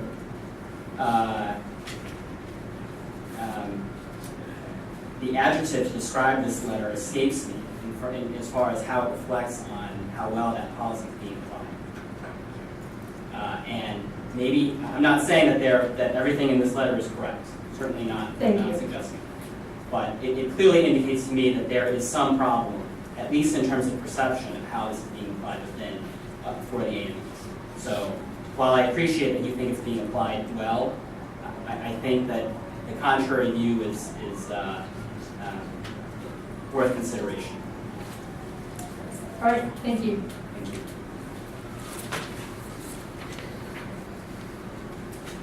Is there a motion on this? Are we even in agreement as far as the commissioners go for our recommendation to the department and Ms. Brown? I think we're very good. Okay. Okay, well, thank you to all who participated. We appreciate you being here, and I think we provided you with plenty of opportunity to speak, and we, I think, benefited from hearing from all of you. So thank you very much. Thank you. Thanks, Ms. Brown. The next item on the agenda is consideration of requests for waivers from the post-employment bans. Mr. St. Croix, would you like to introduce this? Yes, you have a memo that stipulates the details about Attorney Thomas Long's waiver request is actually a dual request, although it involves a single position, and I believe he's here to present his case and answer any questions you may have. Mr. Long? For waiver. Good evening, Commissioners. My name is Thomas Long. I'm a former deputy city attorney with the Energy and Telecommunications team of the city attorney's office. And as of last Tuesday, I am now legal director for a consumer advocacy organization known as the Utility Reform Network, or TURN. TURN's mission is to advocate on behalf of the interests of residential and small business consumers, primarily before the California Public Utilities Commission, in support of affordable rates, reasonable policies, sustainable energy policies, and other issues of that nature. As been noted, I have made a request for waiver from two provisions of Section 3.234 of the Campaign and Government Code. I request a waiver of subsection A1 and subsection A2. I have reviewed the memo that was prepared in response to my letter. I agree that it accurately summarizes my request. I further agree with the proposed limitation with respect to my subsection A2 waiver request. That is, I would accept the limitation that my communications with the city attorney's office be limited to communications solely on behalf of TURN. And with that, I would make myself available for any questions you may have. Does any of the commissioners have questions for Mr. Long? Commissioner Luke? Mr. Long, on page 2 of your letter, you listed in the middle paragraph several proceedings. You start with the paragraph, the most significant ongoing matters in which I represented the city, and you list these matters. Are these the particular matters that you're seeking a waiver for, or are you asking for kind of a broad waiver? Because I mean, at first I was just initially concerned about the rules of professional conduct and so on and so forth, and then, I was less concerned once I saw that the city attorney's office supports your request, but then at the same time, I was wondering, have they given their consent and agreed to a waiver of conflict? And maybe that should come first so that we know which matters we're granting a waiver for. With respect to subsection A1, and that's the ban on representing another entity on a matter in which I represent the city, the entire universe of matters on which I'm seeking a waiver are listed in that paragraph, so there would not be any others. And as you know, and as the memo makes clear, the waiver I'm seeking from you tonight is the first gate I must pass through before I'm able to work on any of those matters for TURN. The second gate would be requesting from the city attorney's office directly a waiver under the rules of professional conduct. So if you granted me the waiver tonight, I would still have to go through the second gate for each of those matters. It's not clear to me that I would be asking for that waiver from the city attorney's office for each of those matters, but you would give me the opportunity to do that if you granted me the waiver I requested tonight. Okay, so then I do have a follow-up question, and I don't know that, well, maybe we do. I don't know that we have to go through each one, but it was a little bit unclear to me. Say, for instance, we take the first matter you're talking about, CPUC proceedings arising out of the explosion of the PG&E San Bruno gas pipeline. So what was the city's role in this proceeding, and what was TURN's role? Okay, I first need to caveat this by stating that I was somewhat involved in the city's participation in those two proceedings prior to my departure from city service.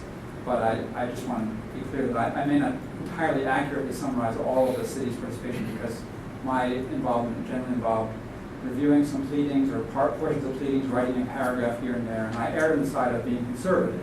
One could even argue that I wasn't all that significantly involved in it. But with that stated, the city has been, those two proceedings relate to enforcement actions that might be appropriate to take against PG&E, for example, whether there should be penalties against PG&E for its conduct in connection with maintaining its pipelines, and also what practices need to be taken going forward, including how much should ratepayers have to pay in order to improve the system to prevent such explosions from happening again in the future.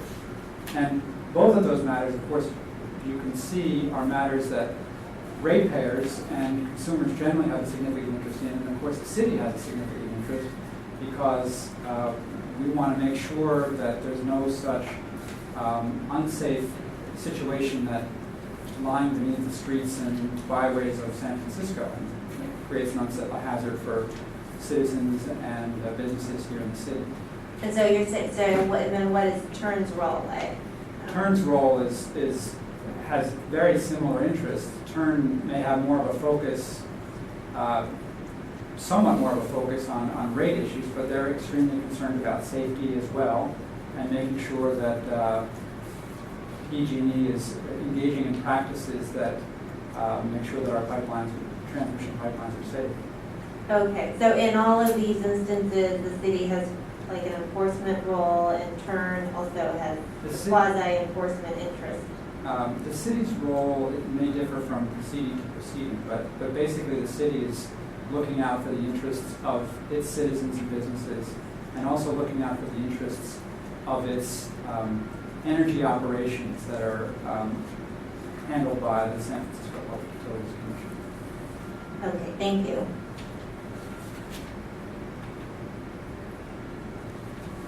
Any other questions for Mr. Long? Thank you, Mr. Long. Thank you. Commissioners, any comments or thoughts on this matter?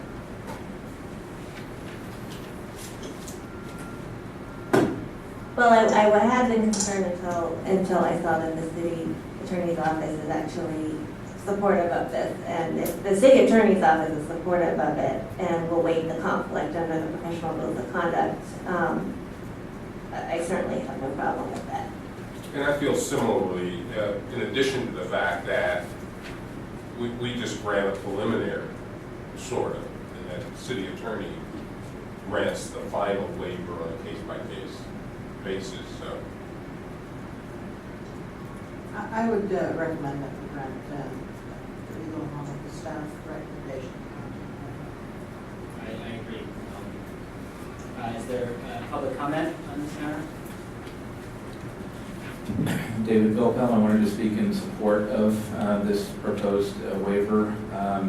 By way of background, most of the waivers that have been granted under the CNGC code have actually been to deputy city attorneys in various capacities. This is the first one that was going to a public interest agency. Most have gone to private practice or other sorts of employment situations. I also note that there's a different former deputy city attorney who actually joined the city attorney's office from Turn. So this is an example of someone going to Turn, even though someone in a prior life had come from Turn. And I agree with the staff analysis that there's a mutuality of interest. Turn certainly represents ratepayer interest in the public generally, and I think the city's involvement in rate proceedings before the CPUC has been for similar types of things. I'll skip my speech about charging for considering granting waivers. Staff has heard that many times. But on the very narrow issue of granting this waiver, I support the motion before you. Thanks. And I had prior involvement with Mr. Long on a very narrow matter. He was very helpful. Good day. Thanks.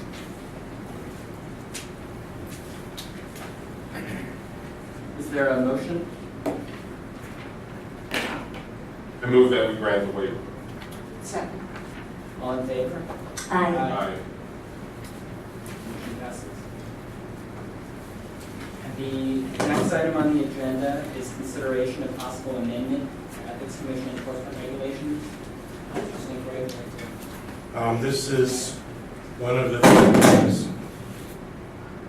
things that came out of our discussions of the recommendation of the single grand jury. And at the last meeting, Commissioner Ward had stated that he would be in favor of this change so that only a single commissioner needs to calendar a complaint for discussion. And other commissioners seem to feel like mine, so we prepared this regulation change according to those wishes. Commissioners, any comments on the proposed changes? I'm in favor of it. For the reasons previously discussed. Me too. I have one minor suggested change. I think we can delete the word one. In both A and C. Right. But otherwise, public comment, Mr. Mayor? Thank you. Hal Smith. Thank you, Deputy Executive Director. You did a fine job writing that. It's simple, it's easy, it's nice, it's fluid. We appreciate you following through with one of our recommendations from the civil grand jury. Thank you. David Pilpel, I have no issue with the proposed change. It's fine. It did, though, suggest in my mind, and I discussed with staff prior to the meeting, this issue about stipulated agreements. If they're not calendared before the commission and just entered into, they may or may not appear on the website, and it's not clear to me how the public will learn that these have occurred. So what I've suggested to staff is if there's a way to report on such stipulated agreements in the ED's report or some other vehicle by which they can be made known. I'm not sure great publicity is warranted, but just so that it's not like a state secret if it is not calendared for discussion. And I understand staff is considering ways to respond to that. Thanks very much.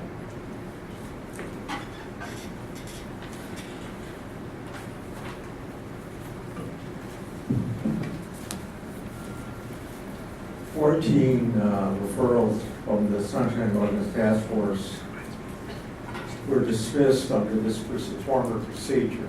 I say former because I think the change is important. Although, according to what Commissioner Hanson told me, she had requested in almost every case that the matter be heard before the full commission. For those of you who don't know me, I was to repeat, filed a lawsuit 2 years ago to look at the records in those 14 cases to determine why they were dismissed. And among other things I found were the reports from the executive director's staff were biased. I saw all the reports, were biased, probably way too short, and often misstated the facts. Why am I bringing this to your attention? I'm bringing it to your attention because the way the regs were written, the commissioners had only 5 days from the receipt of the report to ask that it get calendared.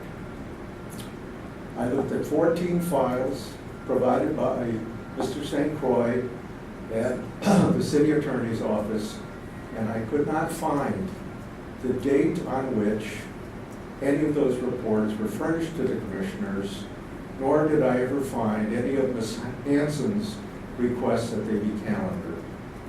So what I'm driving at, and I sound like a broken record, is you've got to pay attention to how these cases come into your office, how they get processed, and how they get to you. And the best way to do that is to look at those regulations that are being proposed, because the existing regulations under which Mr. St. Croix has been operating are inapplicable to open government cases. Thank you.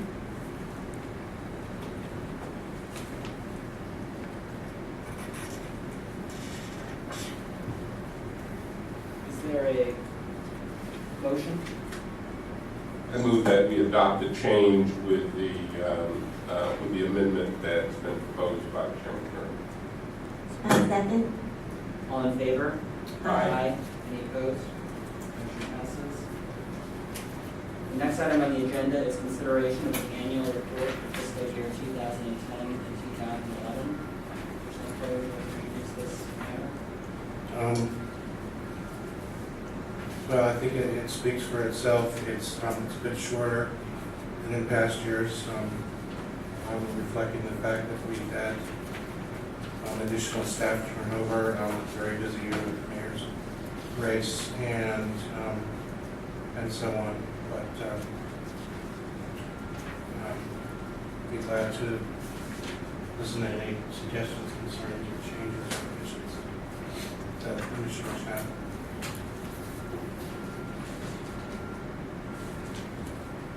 Any comments from the commissioners?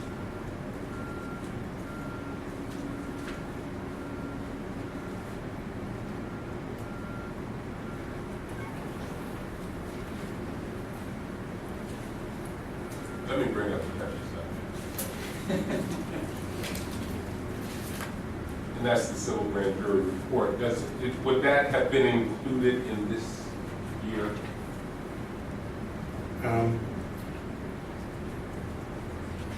Was the report issued in this year? I don't think our response was prepared. I believe the report came out at the end of June, so yes. So as unflattering as it was, but also from my standpoint, inaccurate. But we also, we responded to it. And I think perhaps it should be included. It's a pretty major event. The civil grand jury of the city and county of San Francisco did a report on their view of the ethics commission. And, it's part of the public record, but also our response is too. So perhaps in the next report or, in amending this report, the response is outside of the year. So I don't know, I just bring it up. It's a... Let me make a suggestion. Yes. I would be loath to describe or try to crazy or in some way recast the civil grand jury report in my own words. So we could add a section that this report was issued and make it an appendix so that people can have access to the report directly through this and include our response, even though that was made outside of the year. And that would make sure that we acknowledged the report and our response to it. I would be in favor of that. I just, I'd rather do that than be bombarded with, accusations that we deliberately, avoided the inclusion as part of the annual report. But I do think it's important that our response is included. I agree, yeah, I agree with that.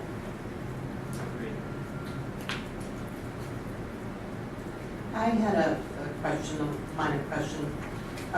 You mentioned that our website has experienced a 10% increase in hits. Do we have the actual number? Yes. I'm sure we do. Okay, but We know what it was. Okay, but because if it's a significant number of visits to the website, I think the number itself would be worthy of being included. We could do that. Yeah, and to show and if you have the numbers, from last year and then show the increase, I think that would be a good thing to include. Okay. None.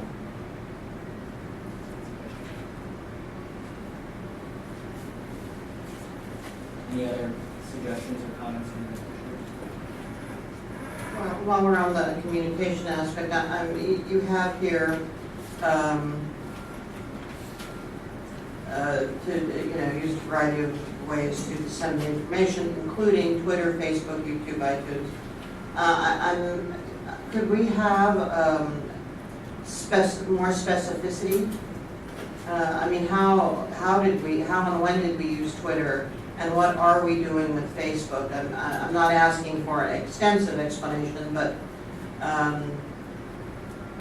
if you could just briefly describe how we're using YouTube or iTunes or any of these, I think would be helpful. Maybe just some bullets. Do we actually have somebody who's doing Twitter feeds? Yeah, we have a tech person. Is that you? Evans, no. No, we have someone responsible for all our electronic communication. And do we have a lot of followers on Twitter? No. All right, well, I think it would be helpful to have some specific bullet points on each of those.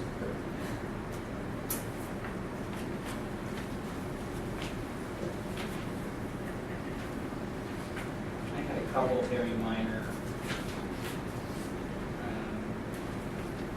points. Page 5, bottom, where it's the last sentence, only 3 commissioners have not filed their annual SEIs this year. So that refers to, I mean, more than just commissioners filings. Correct. Can we change that to individuals? Sure.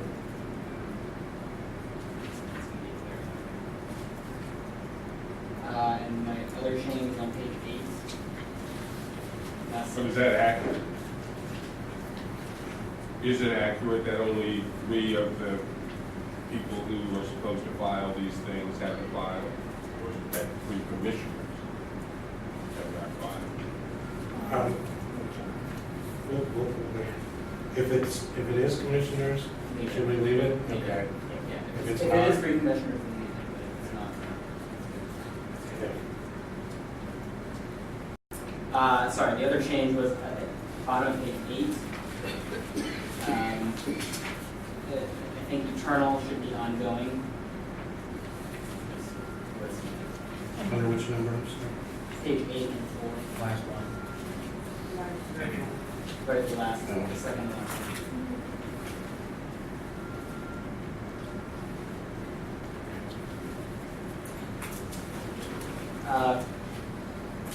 Same. I just found one typo, which is on bottom of page 9. Beverly Ann's term should go to 2/2012.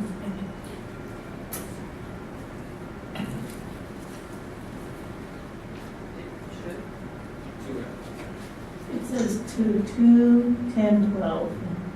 2012. Your time is long past. That's what the attorney did. Public comment?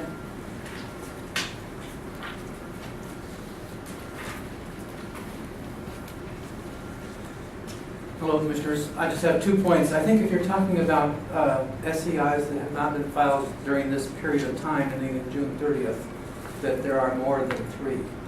I think it's most closely to 10 who didn't file by that time. It may be 3 now, but there were a number of people who didn't file until August, according to what's on the webpage. So you might want to take a look at that. Also, in October of 2010, the Commissioner took up and passed on a 4-to-1 vote a number of recommendations for changing the campaign finance laws, including a recommendation that contractors at state agencies, such as redevelopment, be allowed to contribute to office holders who make decisions, based on a belief by the Commission that office holders such as the mayor and the board are unaware of who the contractors are at redevelopment and other state agencies. It also recommended that there not be any further reporting requirements for nonprofits or city contractors.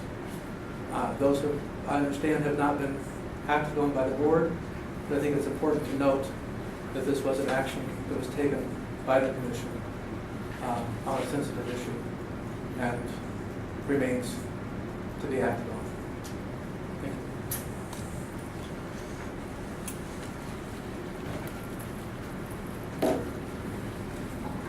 David Pelp on a number of minor points. starting on page 5, the question about commissioners. It may well be that they were members of, say, the Board of Examiners or something, who are not normally referred to as commissioners, so maybe individuals does make more sense. Moving on page 6, under investigations and enforcement, I would add something about not just the number of cases resolved, but the number of cases filed that were within the jurisdiction of the commission, and perhaps some other language about, again, number of stipulated settlements or any result from investigations and enforcement. It doesn't give a really good sense of what actually came out at the end there. Moving on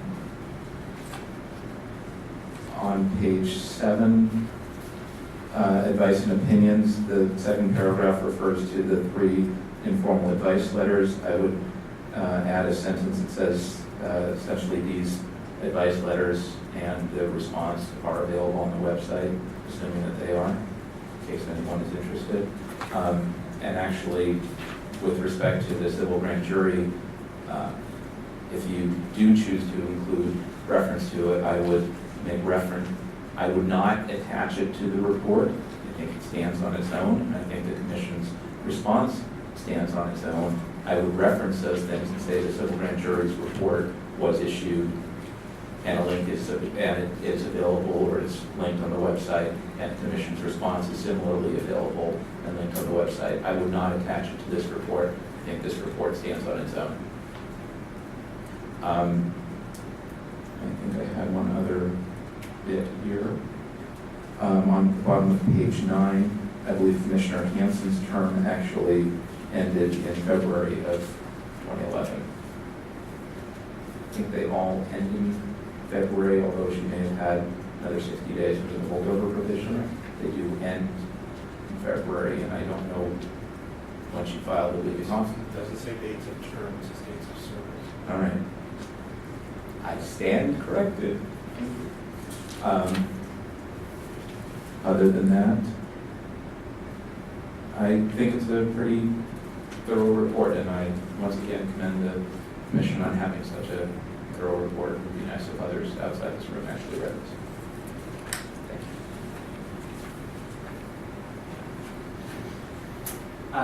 you. 2 suggestions that I think you should consider briefly. The link to the civil grand jury report, I like that idea. Okay with that? And including some mention of this proposed CFRO amendments. They were adopted by the commission at that time, but they're not going to be enacted. They're not going to be. The board has, what you mean? Can you explain that? Yeah, we sent them over to the board. There are no members of the board that are at this point willing to take them up as sponsor. Okay. Then I probably would not have been adding that unless other commissioners. I don't have a problem with them being added. In fact, I don't have a problem with anything that we do being included in the reports that we make. So, I mean, it seems like, the reason that it's being asked is that it was something that, a certain segment of the people who follow Ethics Commission activities think was the wrong thing to do, and everybody's entitled to their opinion. That's why it's being asked to be included. It's something that we did. I don't mind it being included, and I'll state on the record that I don't mind it being included. If the other commissioners don't feel that way, that's fine. But I won't run away from the things that we do. Well, it is work that was done by the staff. What happens now since they're not going to be enacted? Nothing. Nothing at all? The status quo. It's nothing happens at all. So we revert to the original regulations.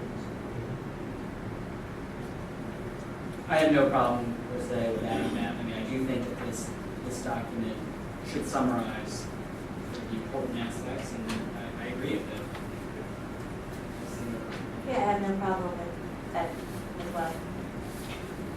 Okay, is there a motion to adopt the draft annual report subject to the amendments that we've discussed? I move that we adopt the annual report with the changes that have been. Is there a second? Second. All in favor? Aye. Any opposed? Motion passes.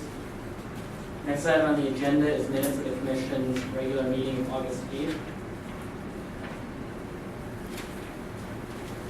Any proposed amendments?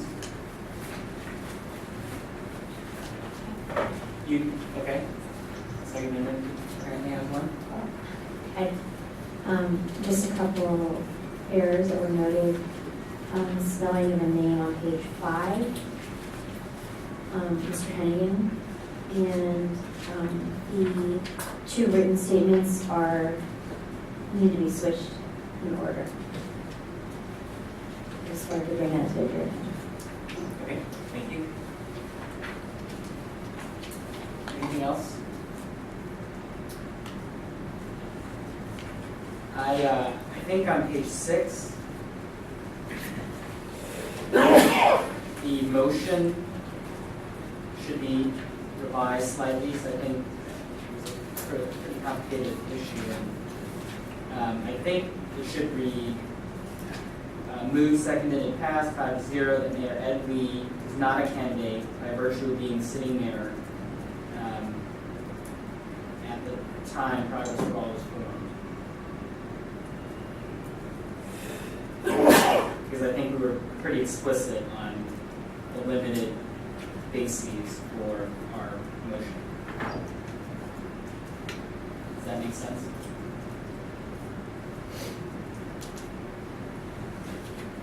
Seeing that are accurate, or city attorney, have any other changes? Public comment? David Philpell, I don't actually know the spelling of Kevin Hennigan. If it was incorrect on page 5, then it should probably be corrected on page 1 as well. And I would note on the bottom of page 5, Shelley Bradford Bell was actually misspelled. It is correct, and on page 1 it's Bradford-Bell. Otherwise, I think, oh, and I do appreciate on page 6 capturing the attendance in closed session as required under the Sunshine Ordinance. Good work.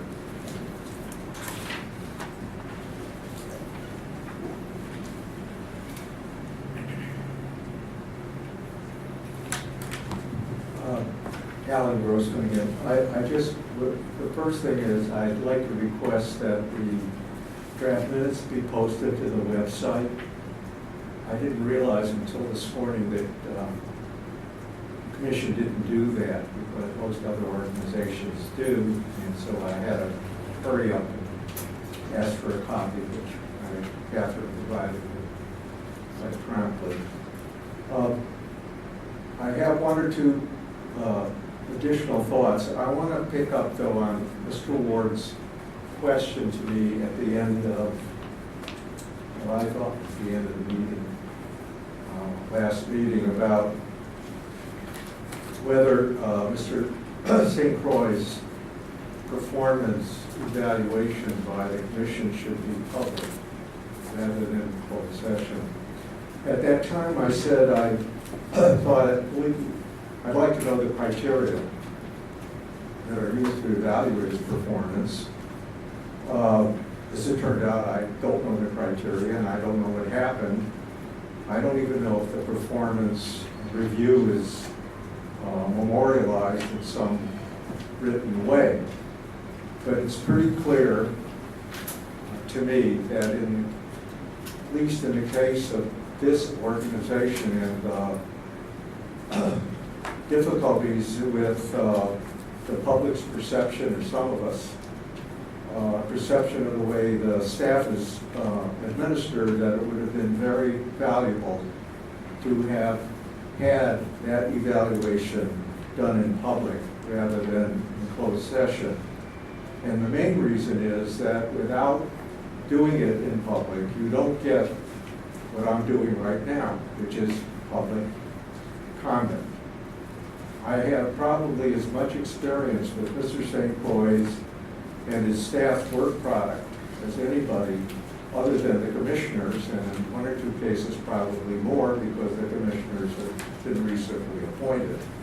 So I really believe, at least in this case, it would be appropriate, and quite honestly, there's nothing in a performance evaluation that is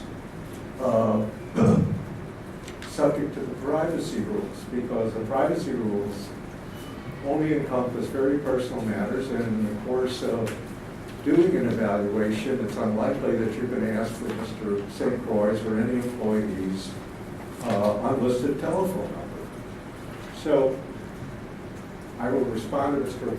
Ward's question again and say, yes, I definitely believe in the case of the directors, whether it be planning, public works, or this group, or some other city department, that it would be helpful to the public to have that done openly and so that you can receive public comment. Thank you, Mr. Grossman.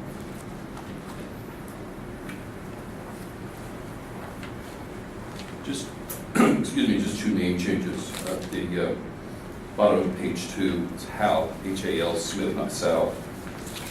And at the top of page 3, the spelling Brian Clement. It's B-R-I-A-N, Brian Clement, K-L-I-M-E-N-T. Thank you. Thank you, Mr. Smith. I'm sorry, I found one other thing. On page 7, those two motions should be renumbered. There was already a motion 4 on the bottom of page 6.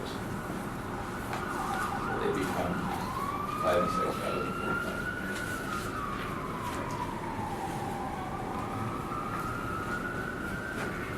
Is there a motion to approve the minutes as amended? So moved. All in favor?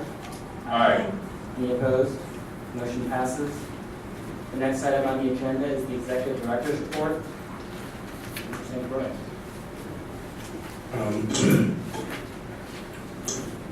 Two things that I'll highlight.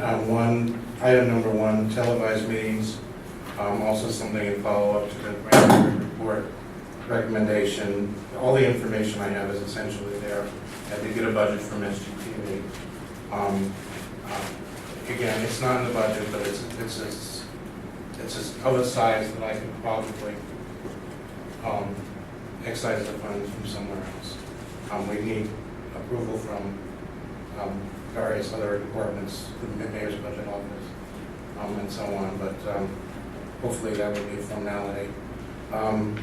The bigger problem is scheduling. This room is not wired for televisation. The other two rooms that are available, one of them is already televised, so that's why it's taken. The other one also wants to be televised. So they're not willing to switch rooms with us permanently because it diminishes their own desires. So I'm told that this room will be renovated to accommodate television in the foreseeable future, but the date is uncertain. So maybe we have to wait until then. That's all the work I've done on this today. I will look to see when there are rooms available on alternate days of the week where we could have the same meeting time every day. Obviously, because of your time commitments, it will have to be evening meetings. Unless you feel strongly otherwise. So I will do some more work on this and report back to you. And someone did mention tonight about the sunshine. We did get the comments and recommendations from the Sunshine Task Force on our proposed regulations in August. Catherine and Garrett, especially Catherine, has already done quite a bit of work on analyzing those. and they will be back to the commission in the foreseeable future. I can't say that it will be in October or not, but we're looking into it. And for the record, how long have we been waiting for those recommendations from the Sunshine Ordinance? They got them last August. We got the return this August. Mr. Grossman is gone. So. We've been waiting for a while. We do think in October we may get to the next round of proposed CFRO changes. We sent them all to you in advance because it's a lot of reading.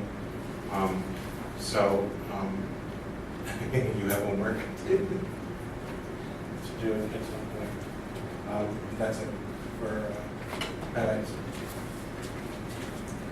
Thank you, Mr. St. Croix. Items for future meetings? Public comment. David Copel. As to the televised meetings, I want to be very clear. I do not support televised meetings. I think it is unnecessary, unwarranted, waste of funds that would take away from staff and other priorities. If there is a need to have a special televised hearing when there's a probable cause hearing or some other matter of importance, I can see doing that on occasion on a regular basis for the kind of meetings that we normally have. I don't think it's warranted, and I think it's excessive. I would encourage you to not pursue televising meetings. Plus the reason that you'd have to move the meeting date to some other night that's less convenient and non-traditional for this body. I hope I've been clear about that. With regard to item 4, the campaign finance disclosure program references 5 committees that are delinquent. I'm wondering what those committees are by name, and again, I would ask that in the future such delinquent bodies be so named in the report.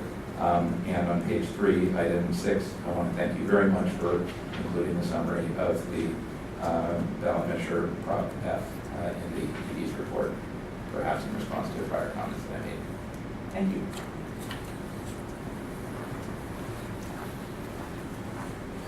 Sorry to take your time once more, but I could not disagree more vehemently. I think televising the meetings is crucial. I think the public last month would have been informed a great deal about the progress situation you had to deal with. I think that was very crucial. I think what you do is very important. I think the citizens of San Francisco deserve that. I would like to know who does the Twitter, because I think one time on television you would get the information out much more. Maybe you should ask how many people listen to the audio recordings of this body. I would be interested in the number of hits. I think that was a great question. But televising is very important. I think it's just part of modern society so that we can have information. I think having information out there gives us the best democracy we can have. And I would encourage you to do that. Please don't wait for this room to be changed. Please find the necessary ways of doing it.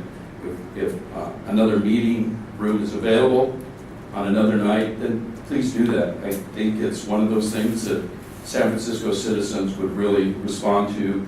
I think your message would go out in a much more clear fashion. And I think it's very, very important. And I would really encourage you to do that. Thank you very much. I have one other thing I did do. We did put the proposed CFRO amendments on the website. And we'll probably have interested persons meeting at some point there. The commission, one of the things, it generated a lot of buzz when we posted it about the $500 campaign contribution. We don't necessarily know that you're going to want to do that. But the commission is required to revisit that on a regular basis. So it may be that you decide $500 should stay that way. So we're doing this because we have to, not because there's necessarily, and I don't want there to be a misunderstanding.